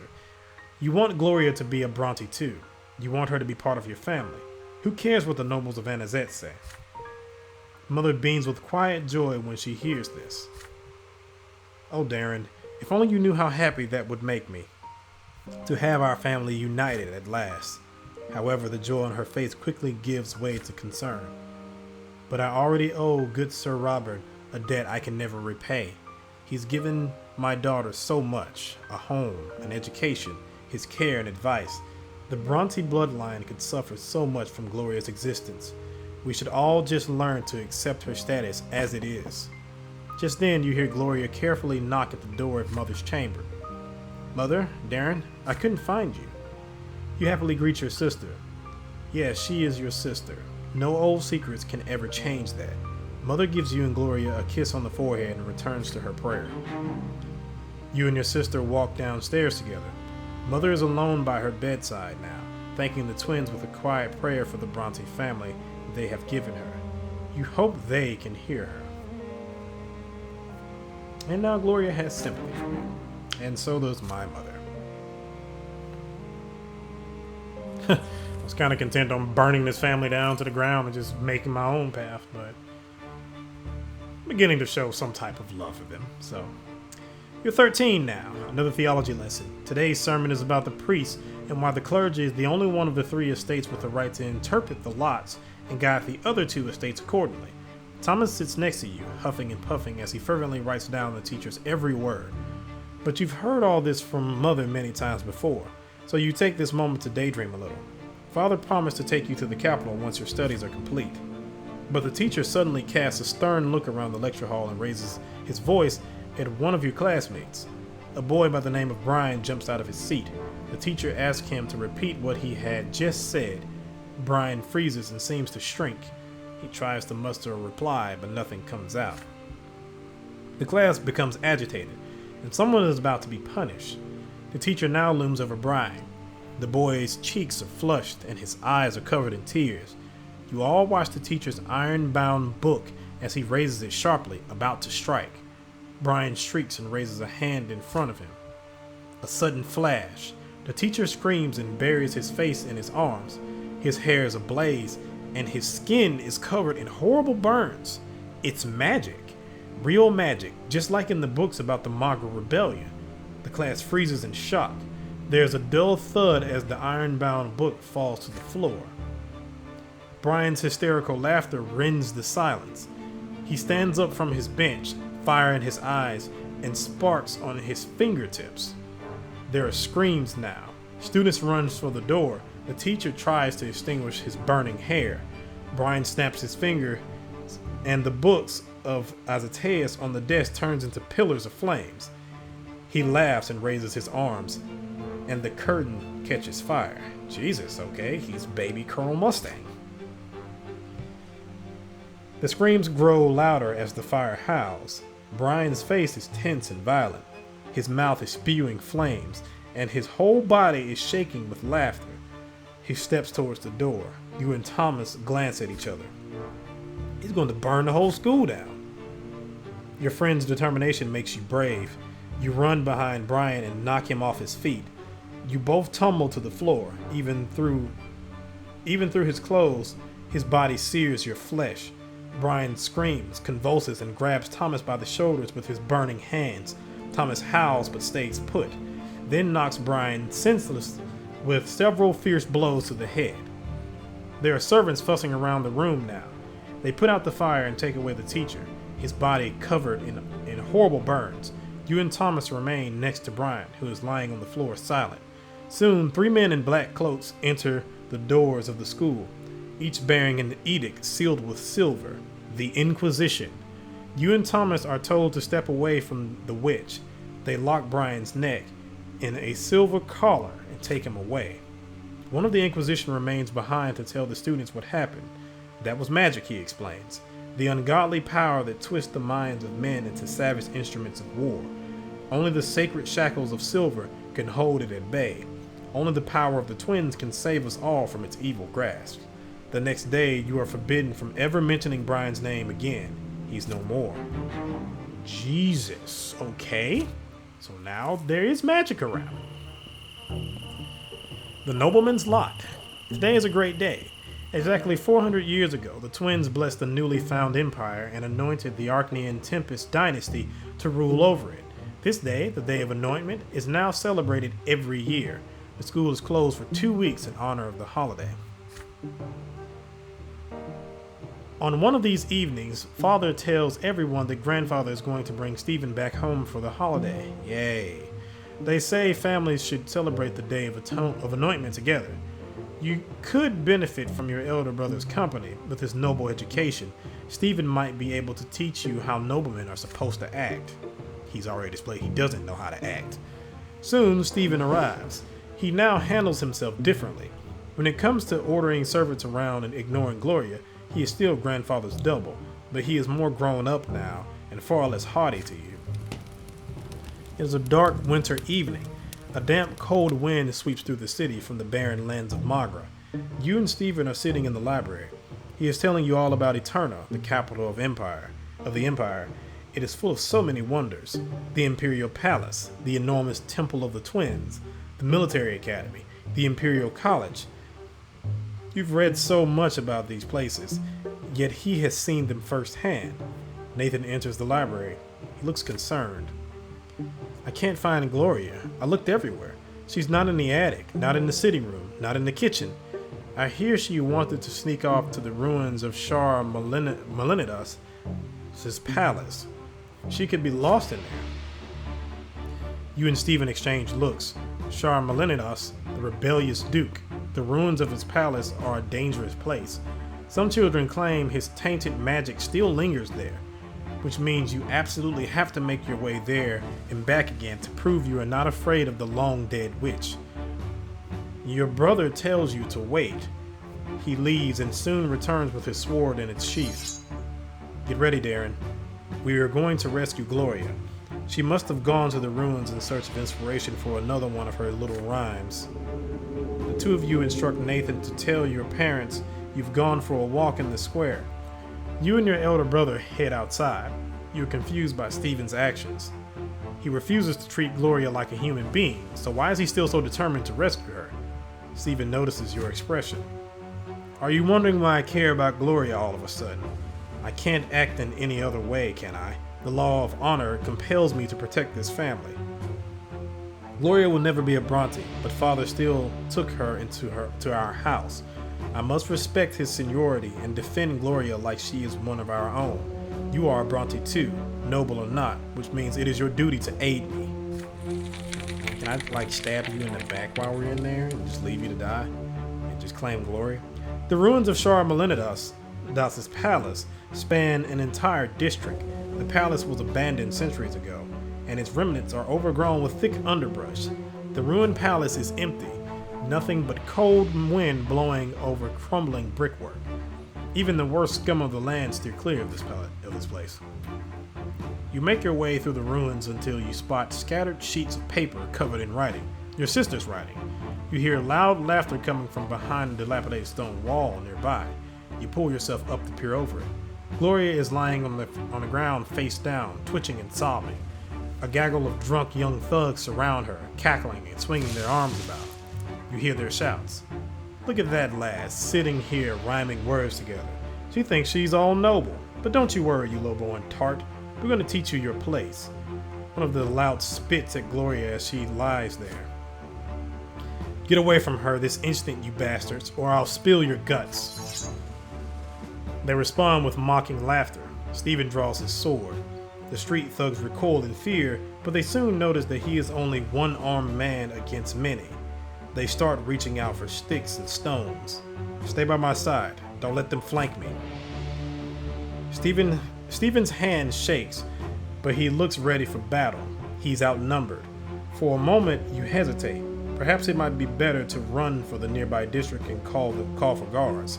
The young thugs are already armed with makeshift weapons. They start approaching you and Stephen cautiously. Okay. Okay, nice. So it looks like I can turn around. If I follow his orders, I'll get +1 nobility. I'll lose 5 willpower, and I'll get +2 relations with him. So this does work in the end. Okay. Yeah, and if I charge the attackers, then I just get Stephen Brante +2. Alright, following your brother's orders, and I won't actually die this time. Stephen's firm voice fills you with confidence. You follow your noble brother's orders. It takes a moment to grab a stick, and then you are at Stephen's back, angrily swinging at the louts as they try to bring him down. One of the louts lunges at your brother with a stone, but you hit him with the stick, and he falls down right at Stephen's feet. His sword flashes. The blade sinks deep into the young man's stomach. He wheezes. Blood starts pouring into the ground. The thugs freeze. Stephen pulls the sword out, his face an inscrutable mask, and returns to his fighting stance.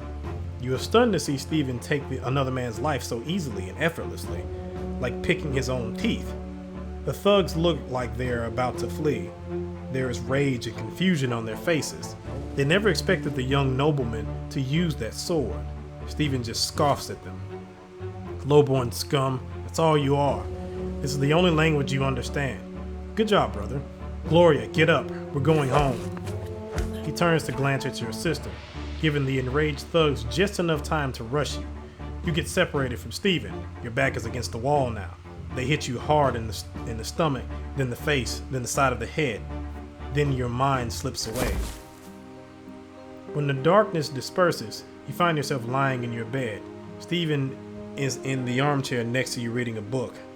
He is alive, with left arm in a sling and a black eye, but still alive. Your head is spinning, and you feel nauseous. You try your best to sit up. Stephen looks up from the book. Don't try to get up. You lost a lot of blood. I suppose that was a few thugs too many for a single warrior, even with good backup. I'm impressed. We fought like an army. The noble orders, the commoner obeys, all according to our lot. We defended the family's honor together. You know, brother, the nobleman's lot is also a great burden that few are able to bear. It takes courage, not to fight everything you see, but to do your duty. Each and every decision a nobleman makes becomes a part of his family's legacy, flowing in the blood tide forever. I think about it often. A noble mustn't act weak. A noble mustn't suffer like people of the low-born lot. A noble must rule over them wisely. A noble must ensure that they have work to do. It's not merely your own lot you have to look after. You have to ensure that 1,000 others can live by their lot as well. And there are so many more matters to take care of. Honor, dignity, tradition. It's tough, but it's what it takes to be a nobleman. Do you understand what I'm talking about? There's approval in your brother's eyes for the first time in a long while. It was a pleasure to fight side by side, brother. And now he has sympathy for me. And the stat is, Stephen treats you as usual. Okay, and I'm down to being energetic. And I'm down to 10 willpower. But I am noble, so there's that. And actually, if I get one more point, then I'll be truly noble. I wonder if I have enough time to get that extra point, though. Trial of the Assailants. Before long, the entire city hears how a gang of lowborn thugs assaulted Stephen Brante. Grandfather ensures that the brash young men are found. Some of them are taken into custody as soon as lesser death releases them. Grandfather seeks vengeance on those who hurt his favorite grandson. Prefect Oldborn, a friend of your family, promises to personally oversee the trial and ensure that justice is served. Stephen and Grandfather decide to stay in Adolescent until the trial ends. Grandfather demands true death for every single assailant. You ask Father to explain something. How can a legal court sentence criminals to true death? How can worldly judgment overrule the twins' law? Your words are true, my son. Their law is second to none, yet the twin gods also made the empire in all its ways. The court of law exists to execute the laws of heaven here in the world. Should the court of law sentence a person to death, the law high above will always enforce it, and so every execution brings true death. The commoners who assaulted Stephen, a born nobleman, have committed a grave offense. There is no doubt about that. And yet, according to the emperor's decree, even commoners have the right to defend themselves when they are about to face true death. This means that all of us will have to appear at the trial and testify before the court. Evening comes. Gloria visits your room. She looks crestfallen, and her fingers keep reaching for her long hair. You put away your school books and ask what is bothering her. The trial is tomorrow. I thought I was going to appear there too, as an eyewitness. After all, this whole mess started because of me.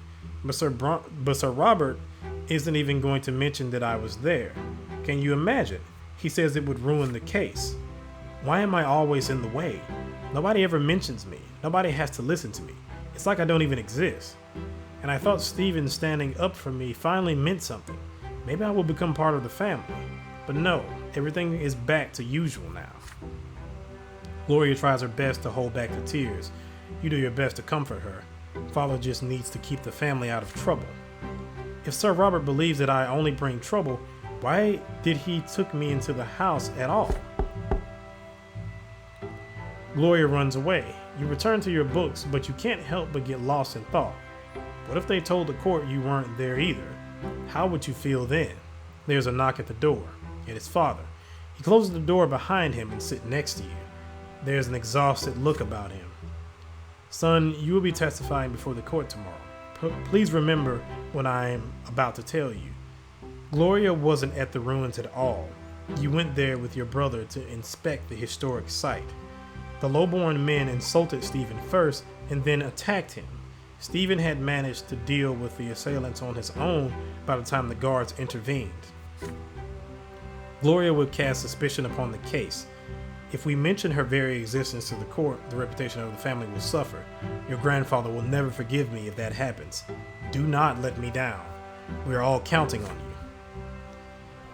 You recall the night of the fight like it was a moment ago. Gloria sprawled under her feet of those cackling thugs, her poetry, her greatest treasure, scattered on the ground. She thinks she's all noble. Those were the words they spat down at her. But does grandfather mean the same thing when he denies that she is part of the family? But if you do what father tells you, the trial will end quickly. Those commoners will face true death for assaulting a noble. If you mention Gloria, things will get complicated, and you cannot predict how the trial will end. Which is more important to you, what is right or what is just? Ooh, okay. This is, it's problematic there. Okay, let's see what we got here. If I support father, reputation will go up by 1. Unity will go down by 1. Robert Bronte will go up +1, but Gloria will go down by 1. If I lie to father, ingenuity goes up by 1. Robert Bronte goes down by 2. Gloria goes up by +1. Gregor Bronte goes down by +1. However, I can convince father to change his mind because I have enough willpower apparently, and my relations are good with him. Spirituality will go up +1. Nobility will go up +1. Willpower will go down -5.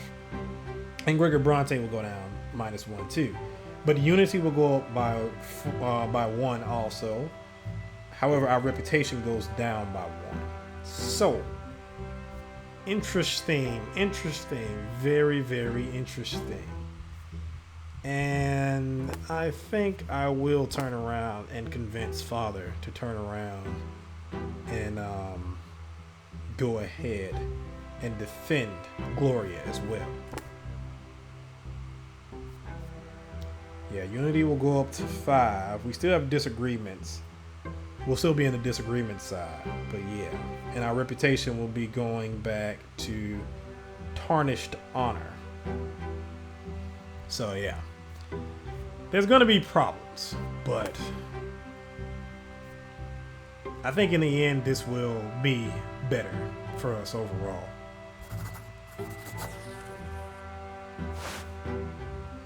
You look father straight in the eye and tell him what you think. You are not going to bear false witness in court. He is a judge himself. How can he make you lie to Sir Elborn? And what of Gloria? Is she not a Bronte too? Does she not deserve justice? Or maybe grandfather is right, and she is just a freeloader who deserves nothing but shame. If so, then how can father agree to take her into his home and under his protection? Saying this to father is tough. Deep inside, you pray he bears no weakness in your voice and sees no blood rush into your cheeks. But it seems he's listening to you intently. The wrinkles on his forehead grow deeper as his fingers stammer out a staccato against the armrest. This is going to be tough, son, but you're right. You are right.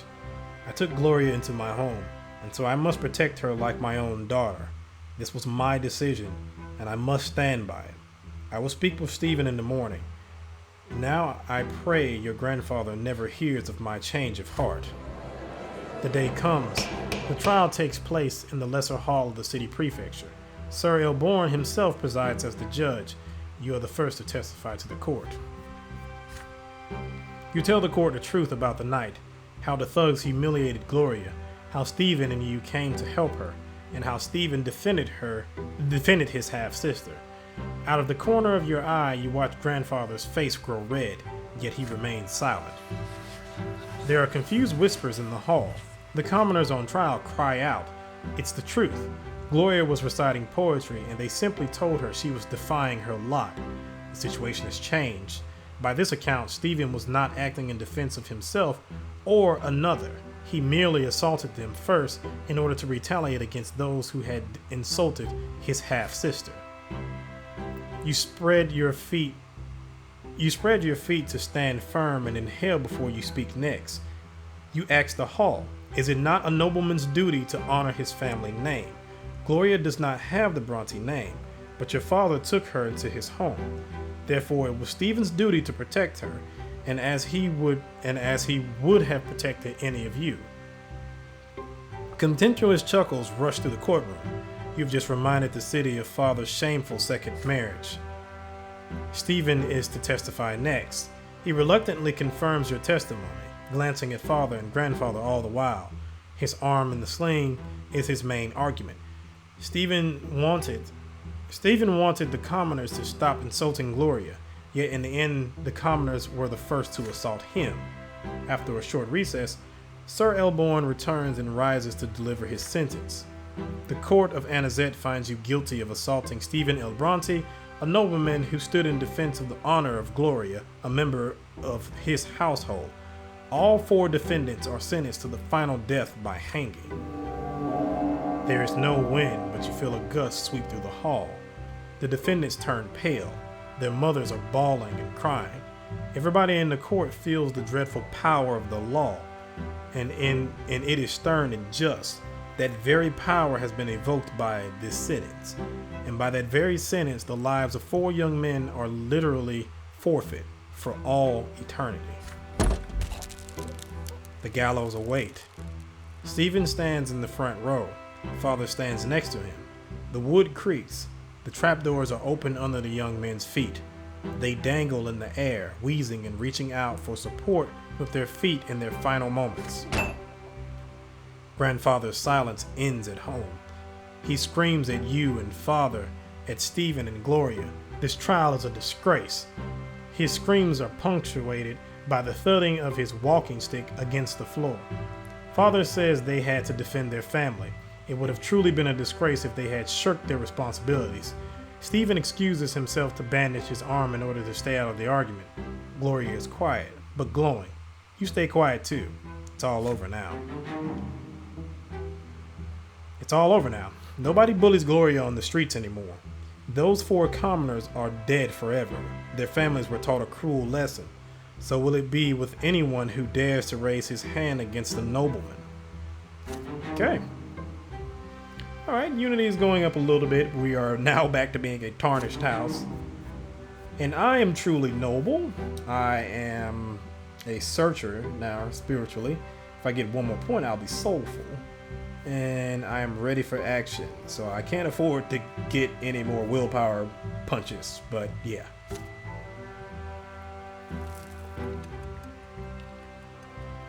Alright, 14 years. Let's get it. Stephen leaves soon after the trial. Alone. Grandfather does not go with him. For the first time in a long while, he lingers in the house for more than a fortnight. Father says Sir Gregor is ill and needs rest. Please let him die. Several months go by, and it becomes clear that grandfather will not recover. Yes! The eldest Brante is mostly bedridden now. On some days, he has trouble recognizing people. When he means to address you or Nathan, he calls you Robert, your father's name. But when he does get out of bed, the house grows empty. The servants hide. Mother locks herself in her chambers. You and Nathan run outside or hide quietly in your rooms. If grandfather sees anyone in the hallway, he begins lamenting. Oh, nobody heeds the lots any longer. Any harlot with a child can marry a nobleman these days. Back in my day, children have no respect. His son betrayed him and let him down. And oh, how the Brante family has lost its honor. Again and again, you hear grandfather knocking at mother's door, screaming that it is all her fault. He blames her for ruining his chances to find bliss in the hereafter. He blames her for dooming him to suffer at the foot of the pillar. You overhear your parents talking one night. Mother begs father to move Sir Gregor to his old home and spare his children his decline. Father refuses her outright. It is late at night. The hot, dry winds are coming. The house is empty save for you, Nathan, Gloria, mother, and grandfather in his bed. Father has left for the capital on business. You are engrossed in the history of the empire, snapping out of your reverie only when the clock strikes midnight. You blow out the candle and get ready for bed. Excuse me. You hear the shuffling of heavy feet outside your door. You see light in the hallway. Grandfather, what could he want in the middle of the night? You peek into the hallway once he passed. Grandfather's figure sways as he heads for the door to Mother's chamber. He opens the door and walks in. You hear him saying something quietly. Your unease is stronger than your fear now. You sneak closer to hear his words. You foul commoner. I have to cleanse my sins. I have to save my soul. You are my greatest sin. You and what you have done to Robert and his family. I should have put a stop to this marriage. I should have stopped Robert from tainting this house by your presence. Why, oh why didn't I do it? Please, Sir Brante, I beg of you. Silence. You will do my bidding.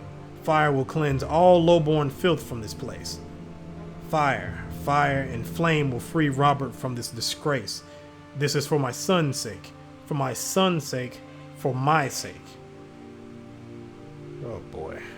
I need to eradicate this low-born filth. The twins, they are calling for me now. I can feel it. I can feel it. I beg of you, please have mercy. Mother begins to cry. You run into the room, unable to stay out of this any longer. Grandfather's gaunt figure looms over Mother's bed, a lit oil lamp in his hand. Mother is sprawled out on the bed, crying. Please, just let me warn the children. I beg of you, Sir Brante. Your steps are loud enough to be heard. Grandfather turns to look at you. Stay out of this, Daeron. Be useful for once. Worldly matters concern me no longer. I see only my sins now. And a sinner I am, a sinner. The twins, they forgive no one. They will judge me by the pillar. I must do something. I don't want to suffer for all eternity. Go away. Mother is crying. Grandfather is still looming over the bed, driven to madness. His hands shake as it clutches the oil lamp. His eyes shine in the dark. He truly believes this has to be done. You are suddenly torn. What if he's right? What if that is the only way for his soul to find salvation? There's no going back now. You have but a moment to act. Oh boy. Jesus. Okay, if I run away and rescue Nathan and Gloria, which would be very shitty, I get -1 wealth, I get ingenuity and spirituality, and Gregor Brante gets a true death. If I stop Grandfather, I get +1 nobility, +1 in ingenuity, and I lose -5 willpower. And of course, Gregor Brante gets a true death. And if I let it all happen, Jesus. -1 wealth, I get +1 nobility, +1 ingenuity, +2 spirituality, +1 death. Gregor Brante gets a true death. Lydia Brante loses -1 with her. Okay, I'm definitely not doing that. I'm very shocked, however, that you get +2 spirituality with that. But yeah, I'm gonna go ahead and stop Grandfather. So I don't know if I'm gonna die again, but yeah.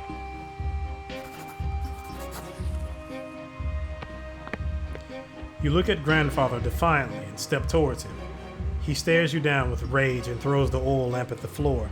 You manage to catch it, but just barely. Several drops of hot oil hit the rug, not nearly enough to start a fire. The lamp's glass is blistering hot. It burns your hands, but you still hold on to it. You low-born scum. You ruined everything. You're every bit like your mother. You. Enraged, he takes a swing, and you squeeze your eyes shut. But he does not hit you. Instead, there's a deep exhalation. You peek at him with one eye, just in time to see him collapse, all his strength fading away. His chest is heaving, his face a grimace of contempt. Another heavy exhalation. The contempt is gone. There's only fear now. Grandfather's eyes opens wide. Almost in surprise, he exhales. His eyes grow dim. Mother is there, whispering a prayer. She is shaking violently. You put the oil lamp gently on the bedside table and call for the servants. They carry the body away. It does not disappear. True death has found him. He will never return. You spend the rest of the night with Mother in the sitting room. She will not let go of your hand. For many, many nights afterward, she keeps seeing Grandfather's shadow out of the corner of her eye. Father returns from Eterna the morning after. He is unusually composed as he arranges for the funeral. The house becomes quiet. Not the looming heavy sort of quiet of the past few months, but the calm relief you all feel now that the crazed old man is no more. At last, Gregor Brante, the family's patriarch, has departed for the hereafter. Thank God that douche is dead. Well, don't gotta worry about his stats anymore. So I'm at 0 now, and I think if I lose any more, then I'll actually die. I'm at +1, I'm at 2 ingenuity, so I'm bright. If I get to 4, I'll be enterprising and inventive. And I am truly noble now. So yeah, it's always nice. Grandfather's demise. In the year 1132, your grandfather Sir Gregor Brante left this world forever to meet the twin gods.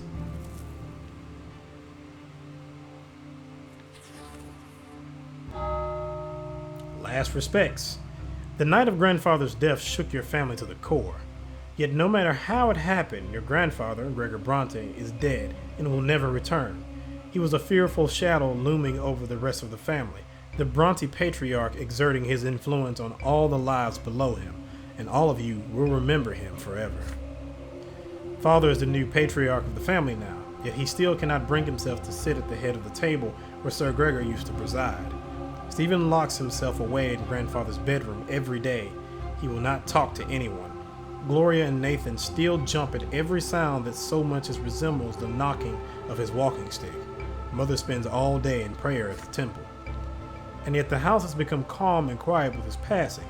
But there's one more thing that must be done, the final farewell, that weighs heavily upon your soul. The day comes to pay your final respects.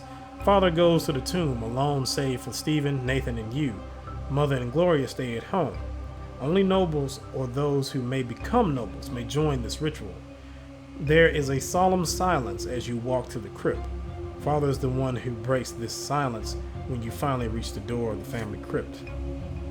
Your grandfather built this crypt, and now he will be the first Brante to remain here in body forever, the first ever noble in our family.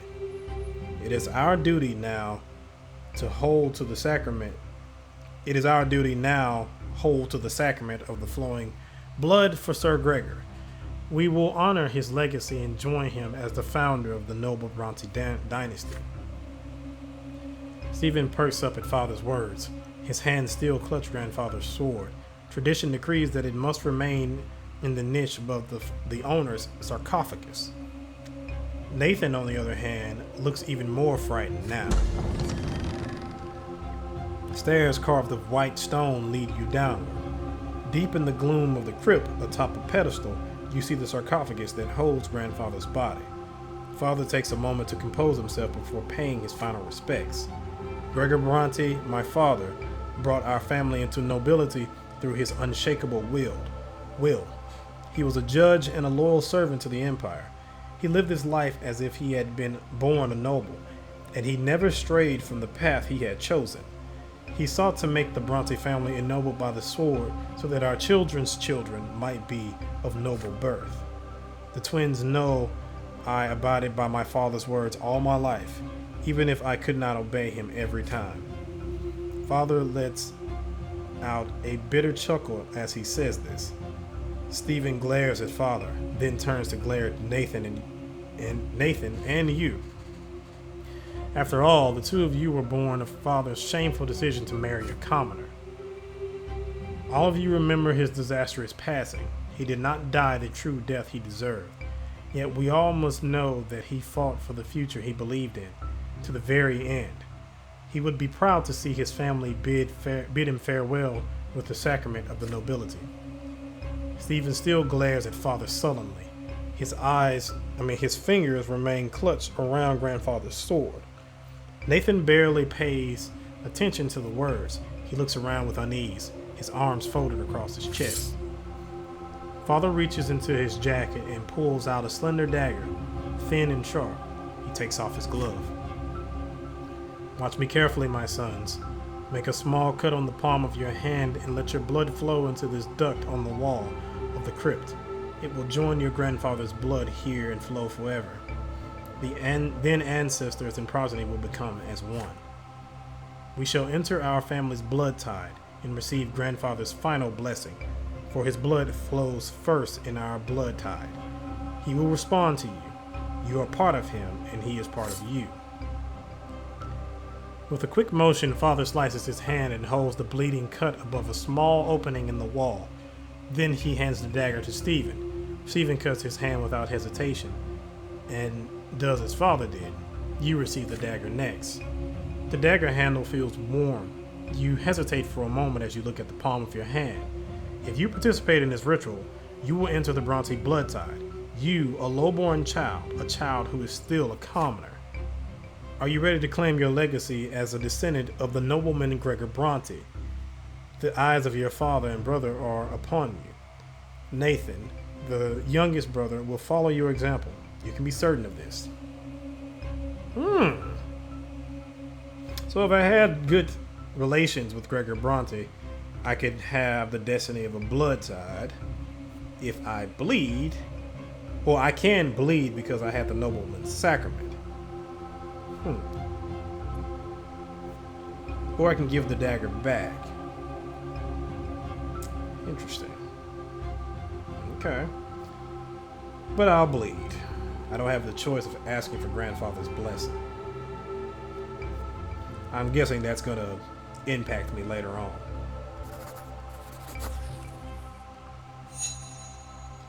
You remember that fateful day when you were eight. Jesus. The day when you tried to choose a different lot for yourself. You violated the ritual in the temple. You kissed the sword, and against all odds you said you had the right to be a nobleman. And now you must confirm this right. You must join the Brante blood tide. You grasp the dagger firmly, then hold the blade to your skin and quickly drag it across your palm. Drops of your blood fall into the duct, flowing further into the crypt as they combine with the blood of your father and brother. The fresh wound burns on your hand. What are you doing, Daeron? Why did you have to take these two along, Father? This ritual is for nobles, and you two aren't even noblemen. His eyes meet Father's stern gaze. No one is to interpret the sacrament. Indignant as he is, Stephen falls silent. You hand the dagger to Nathan. Your younger brother hesitates. Father offers him help, but Nathan shakes his head. Finally, he makes a cut, and Nathan's blood joins yours in the duct of the crypt. The deed is done. It is time to close the sarcophagus. The lid falls into place with a heavy, resonant thud. Then suddenly, you all freeze as each of you hears your late grandfather speak to you. His voice is loud as it rings in the depths of the crypt, and yet he speaks to each of you separately. So you think yourself my descendant, son of a low-born woman. Very well. Time will tell how much nobility you have within. But know this, I am your ancestor. You are my flesh and blood. I will be watching you always, and my shadow will follow you forever. Do not let me down, boy. Grandfather's voice falls silent. You glance at your father and brothers astonished. Save for Stephen, everyone else is dumbfounded as well. The ritual is complete. Stephen reverently kisses the grip of grandfather's sword and places it in the alcove above the sarcophagus. Once all is done, you leave the crypt together. Cool, fresh wind blows in your face as you return to the surface. Stephen storms off to the carriage, fuming. Father stops halfway to the carriage and hugs Nathan and you briefly. Now your blood belongs to the dynasty of Sir Gregor Brante as well. Alright, so I actually have noble's blood now. Okay. Blood tide. Take part in the ritual, noble sacrament, Gregor Brante, greater than or equal to 2. Yeah, I have to have either one or the other. So I had the nobleman's sacrament. So you join the blood tide of the Brante family. Nice. Okay.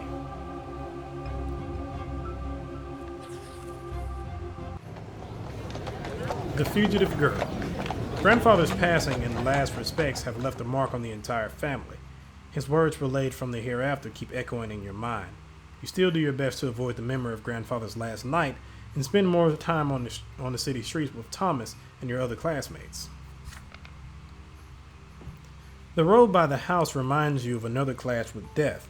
Sometimes, as you walk along the road, you recall Sophia, the beautiful girl with the wonderful eyes and the terrifying thundering hooves. You've not seen Sophia since that fateful day.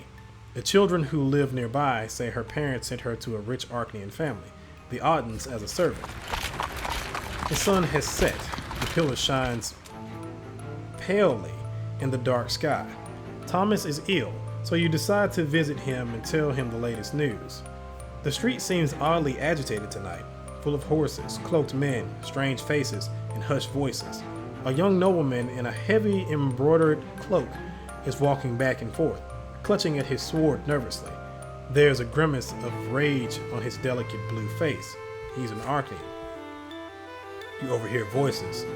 Sir Auden, the girl's not at home. We searched the house. Her parents swear she ran away from home too. They claim they wanted to bring her back. Dorius Auden.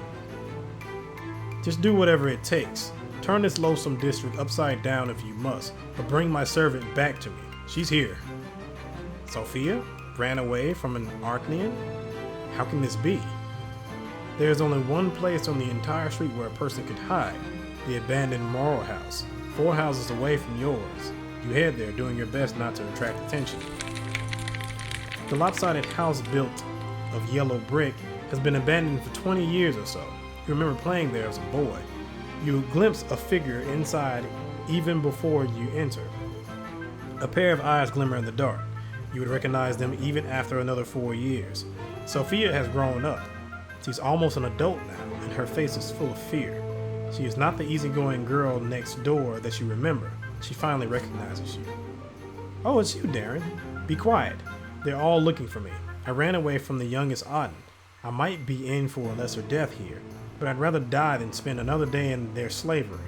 I'm just a thing to him, just a toy to play with. Sophia winces and closes her mouth as she says this. There's a glint of bright yellow deep in her eyes.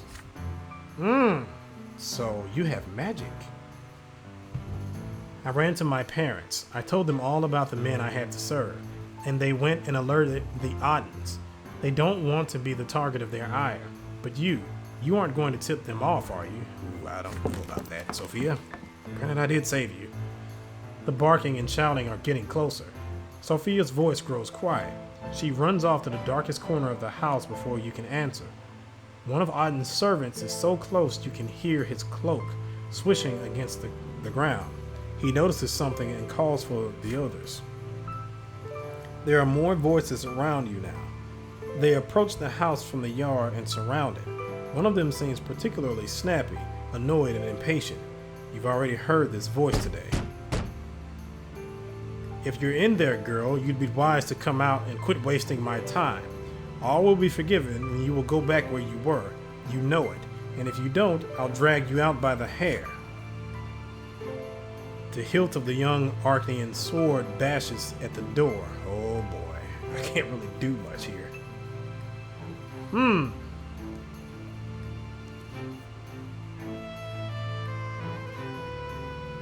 I can either try to stop.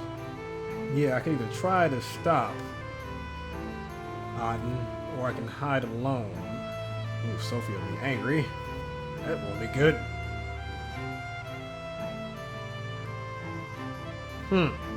Okay.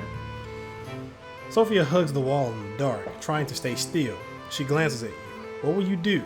Your heart is racing. Can you act against the Arcane's orders? Do you have the gall to defy the mighty noble? Now, if I had enough ingenuity and willpower, I could help Sophia flee. That I can't do. And of course, I would get matters of the heart and -5 willpower. And if Sophia had experienced death, then I could just bring Sophia back to the Audens. And I would get +1 with Dorius Auden. I'll try to stop him though. I don't lose any willpower, so it's fine. You pull yourself together and walk slowly to the half-collapsed doorway. Sophia stays behind. The tall young Arcane stares you down, his condescending smile dripping with scorn. In your most assertive voice, you answer his question. He will find no fugitive girl in this house. What are you doing here, boy? I wasn't speaking to you. Out of my way. Auden needs no permission to enter, so he steps inside. You stand in his way. You've already assured the young Arcane there is no one else inside. You have done him a great service. What makes him doubt your words? Why, you lowlife, how dare you stand in the Arcanean's way? You must have lives to spare. Auden backhands you with immense strength, enough to send you flying. The Arcanean draws his sword. It rises into the air, but then one of his men shouts, "Sir, there she is." The Arcanean turns around and briskly walks away. Sophia used your distraction to climb out the window in the back. You jump to your feet and escape the house in the same way. Sophia's slight silhouette is gaining distance far ahead. One of Auden's men is chasing her down, ready to catch her at any moment. But then something unbelievable happens. Sophia lets out a dreadful scream, and the air around her sizzles with golden sparks. Auden's man falls to the ground, clutching his head. Sophia freezes for a second, as though uncertain of what she just did. What was that? Auden screams at her right next to you. So that's how it is, eh? The wench is a witch. Seize her. Magic? Sophia is a witch? Sophia's silhouette disappears down an alleyway. Auden's men give her chase, but they will never find her in the dark, sprawling district. You watch her go. Will you ever see her again? The runaway girl becomes the talk of your district for an entire week. You overhear that Sophia managed to flee the city. The Audens are furious. After this sudden appearance, she disappears from your life once more. You will not see her again until much, much later. Oh boy. Well, I'm definitely not going to be marrying her. Conditions. Meet a girl. You experience your first romantic feelings.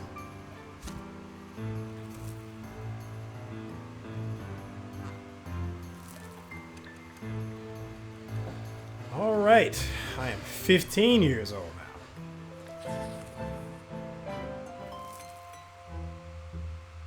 The Bloodstained Sermon. You're about to turn 15, just one step away from adulthood. Mother is acting anxious at dinner today, barely touching her food. You exchange glances with Gloria. She carefully tells you that she wants to go to the tailor. Mother shudders, and her hands clench into fists. No, don't you dare leave home today. I forbid it. That dirty heretic Fotis is preaching his lies under the silver tree today. Twins willing, I don't want you to hear any of that. You and Gloria glance at each other again. Fotis, he is a patriarch, the head of the clergy throughout the entire province.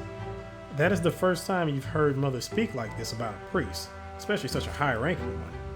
Once you leave the dinner table, Gloria comes to your room with a cunning expression on her face, like she's about to play a trick on someone. She has a plan. The two of you should sneak out of the house and go to the silver tree. You simply must hear that sermon for yourself.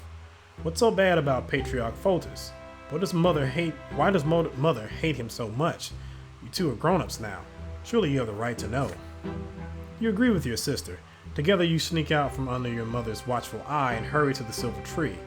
The temple block is full of people from all ranks and estate.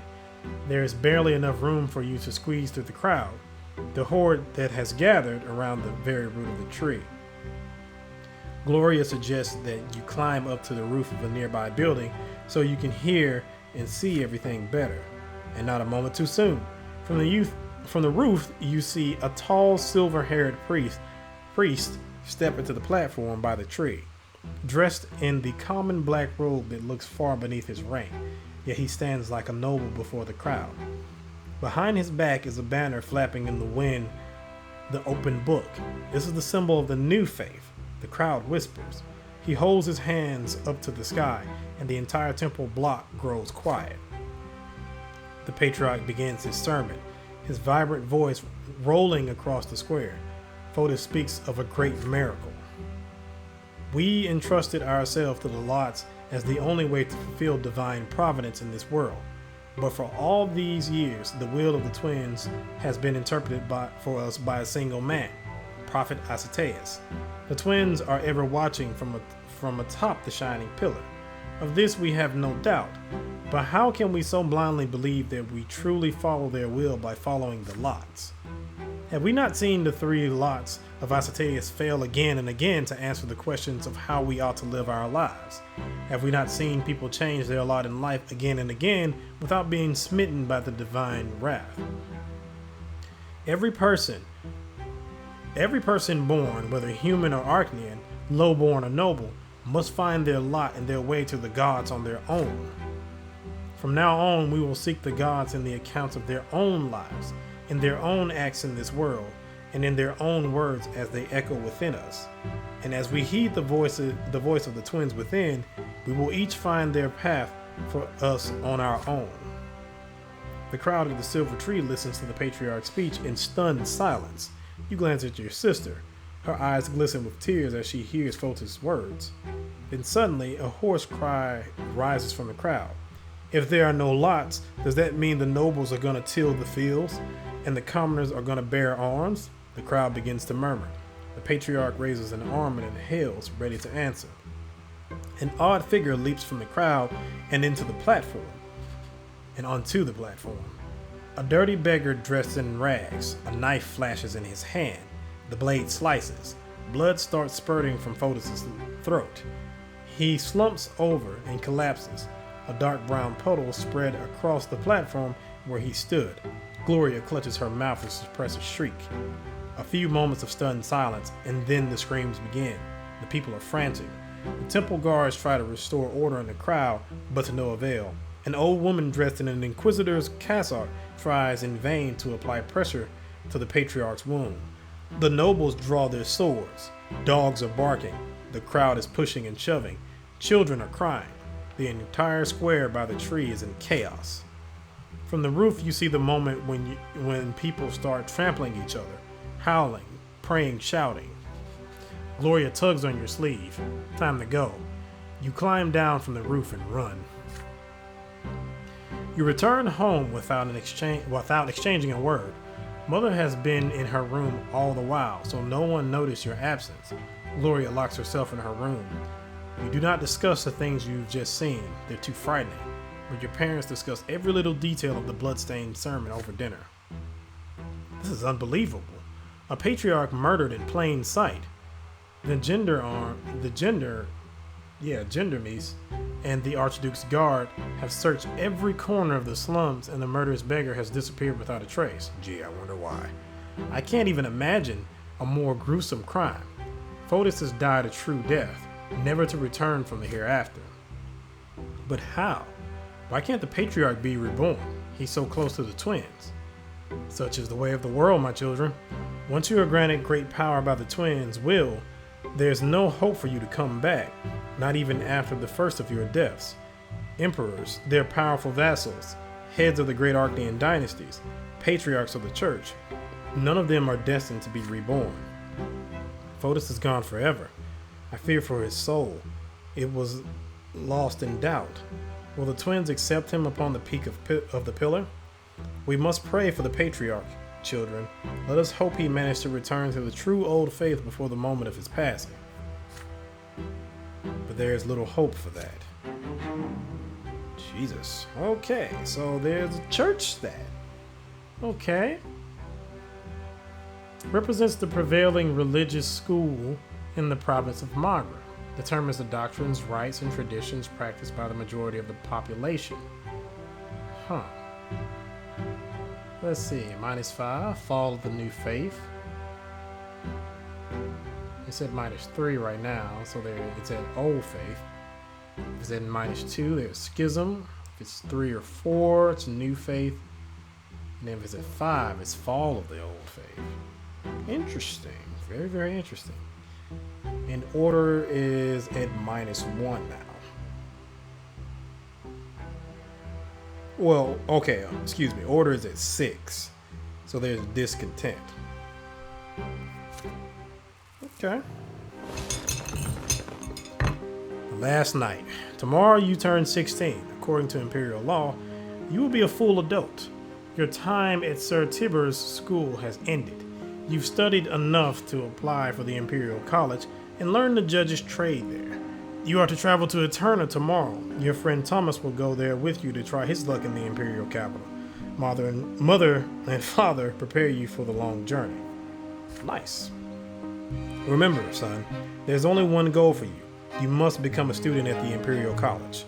Your teachers dragged you through all those books for a reason. You have the knowledge and fervor to be ennobled by the mantle as I was, and as my late father was before me.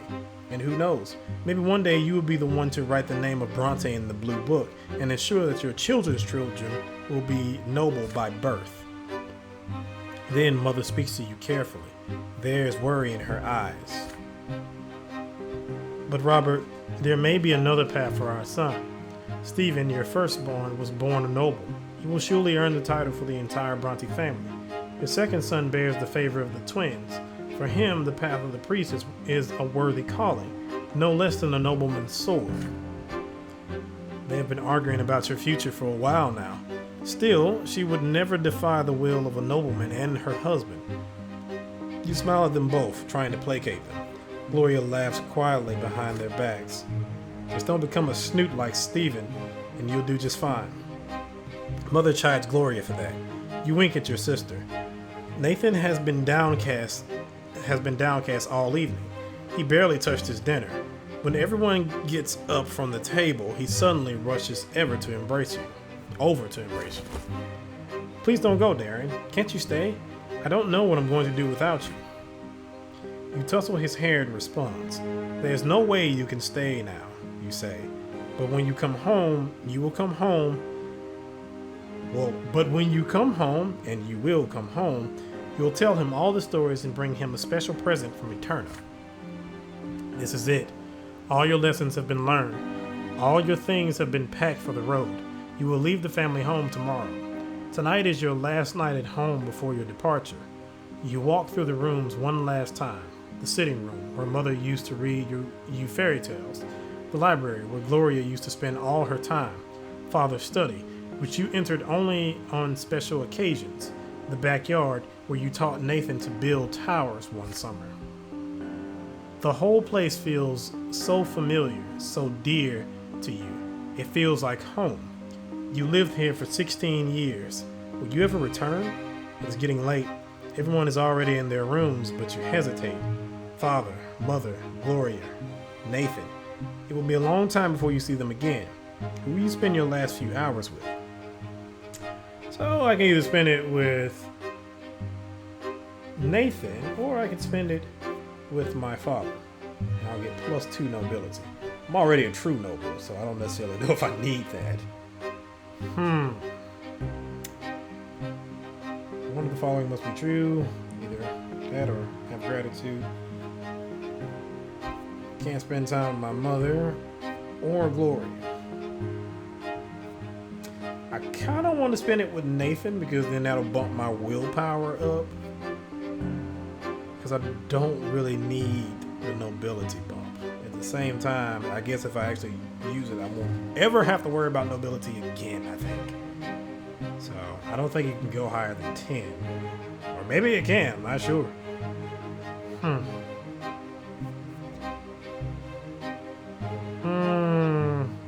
Nathan or my father?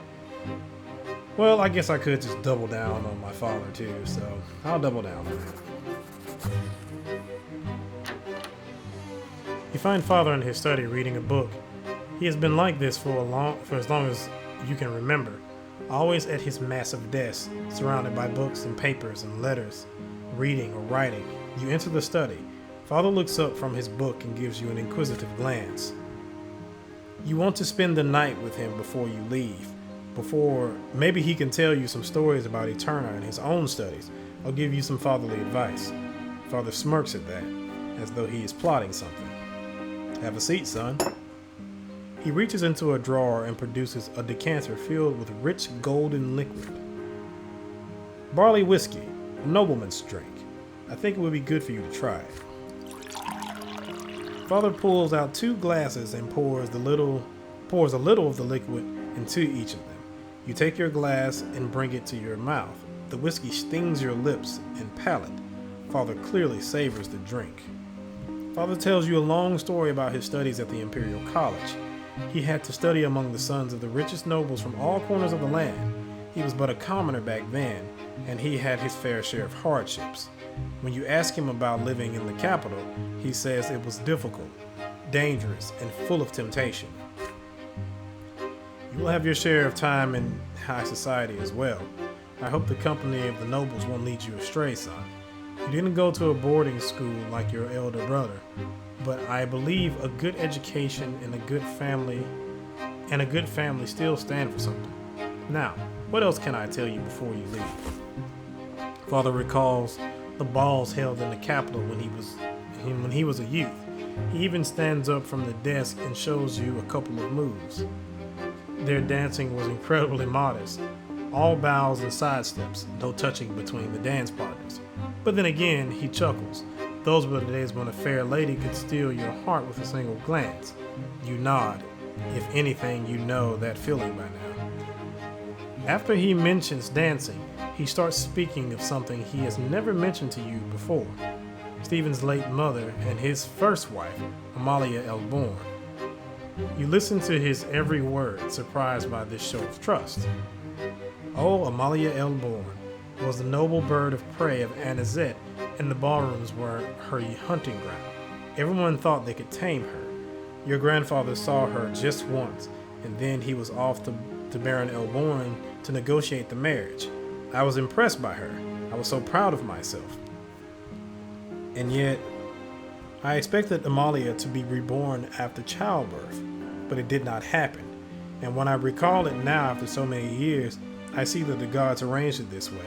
Otherwise, I would have never started a family with your mother. Oh, how much I had to suffer for marrying Lydia, but she alone is the true heart of our family. The sun is about to rise. You should rest before the long trip. Before he leaves for his bedroom, Father embraces you tightly. I'm so proud you're an adult now, son. You are capable of achieving so much. Always remember that. You get into bed, your head spinning slightly. This midnight talk with your father, was it about your future or his past? Regardless, it will remain in your memory for years to come. Maxed out, truly noble. I don't know how much that's going to affect things in the next chapter, but we'll see.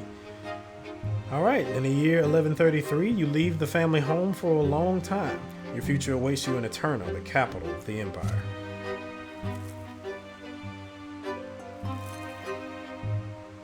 The end of Adolescence. Last night was your last night at home. The carriage is now waiting at the gate, ready to take you to the capital. The clip-clopping of the idle hooves against the cobblestone count the seconds before your departure. You take one last look at your parents' house and recall your childhood spent there, in the nearby yards, at your school, and on the winding streets of Anointment. You clash with the greater world around you and survive. You felt the tingle of emotion for the first time. You were taught by the school and the streets. You explored the city of your birth and learned something of its past. You witnessed firsthand events that will be remembered by history for all time. This is yours now, forever. You saw death, lesser death followed by rebirth, and a true death that takes and never gives back. You saw death lying in wait to strike the unaware, like a beast stalking its prey. You saw grandfather's angry grimace lit by flickering fire of the lamp, the Archduke's cavalry trampling those who stood in their way, and your older brother's bloodied sword slicing through the air. Death has followed you from a very young age, and yet you live on, and you have a friend who has been by your side all these years. Thomas taught you many things, how to take a hit, how to stay true to your word, and how to remain true to your own self. And now Thomas is walking to the same carriage as you with a heavy bag slung over his shoulder. Your friend will remain by your side. Ahead of you is a long trip to the capital and adulthood. For the first time, you will be away from your family and home. What awaits you there? Alright, new personal qualities. These are your personal qualities in adulthood which you will use for the rest of your life. They are a sum of the qualities that you have gained in childhood and adolescence. I am insightful, I am truly noble, and I am an accomplished diplomat.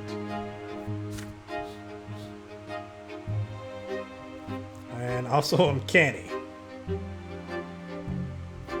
Oh, okay. So because of these two, I get canny. So, okay. So because I have 7 perception and 10 nobility, I'm insightful and truly noble. I am an accomplished diplomat. I get 17. Jesus. And it can be between 0 and 20. So I'm already a very good diplomat. Okay, and because I'm insightful and bright, 7 and 2, I get 9 for manipulation. Okay, that's not bad. It's not bad at all. And it can also be up to 20.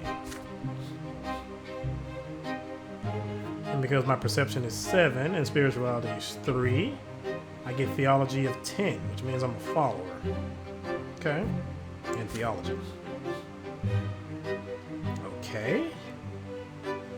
And because my determination is 3 and my nobility is 10, I get 13 valor. So I'm a seasoned fighter. Interesting. And I'm actually only 2 away from being unbeatable. Nice. Okay.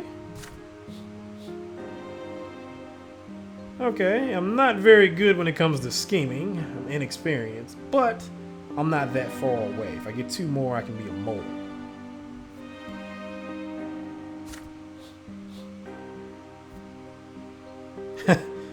In my eloquence, I'm tongue-tied. But I am also only 1 away from that. So if I get to 7, I'll be a capable speaker. Nice. All right.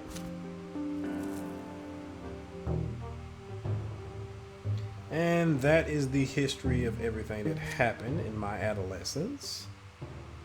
The destinies that I've gotten. Alright, and I think that's everything for this chapter. Alright, live through the entire life and times of Sir Brante. Thank you for playing the demo. Sir Brante's early years are over, but his life and suffering have just begun. You've taken the first steps in your hero's journey. What will they lead to? How will they reflect on his ultimate fate? Take on the entire life path of Sir Brante in the full version of the game. So it's not out yet, and I think it's slated to come out next year. If it's slated to come out this year, it has very little time left. But yeah, I definitely want to play this when it comes out. I did see in one of the comments that I had in my previous video that apparently the ability to kind of see what the results of certain decisions were going to be was not originally in the game. And I'm glad they really put that in there, because that is very frustrating trying to figure out what certain games want, and it causes a lot of trial and error and stuff like that. So I really like that mechanic, because again, I've played a ton of choice of games. One of the longest ones I played was a game called 10 Star. It's one of my favorite games. It's over 1 million words long.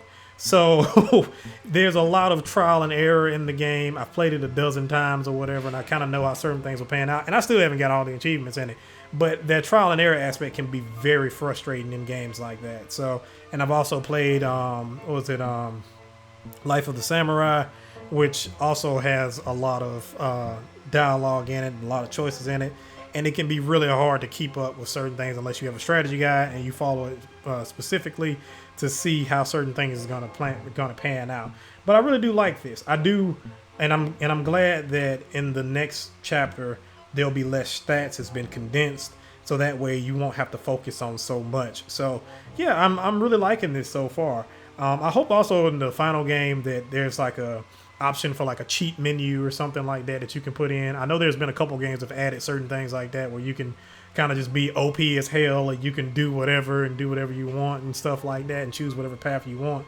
Because I do like little options like that. But you know, if it's not in there, this is still a really good game. And I do encourage everyone else to play it. I'll probably play this a little bit more in my own spare time to see how certain things will pan out.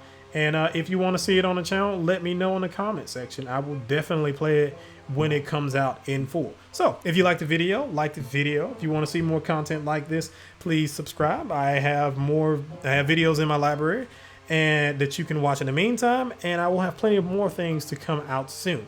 So I'm not sure when this video is actually going to come out. I've already finished Suzerain, and those videos are still coming out. I think this will actually come out on Wednesday, which is my birthday, and I'll be taking a little break around that time because of my birthday is on being on the 23rd, and also Christmas is right after that. So I'll probably have some stuff out for New Year's and things like that. But yeah, I'll probably take off for the week of Christmas and some time there. So yeah, hope you liked the video, and I will see you in the next one. See you.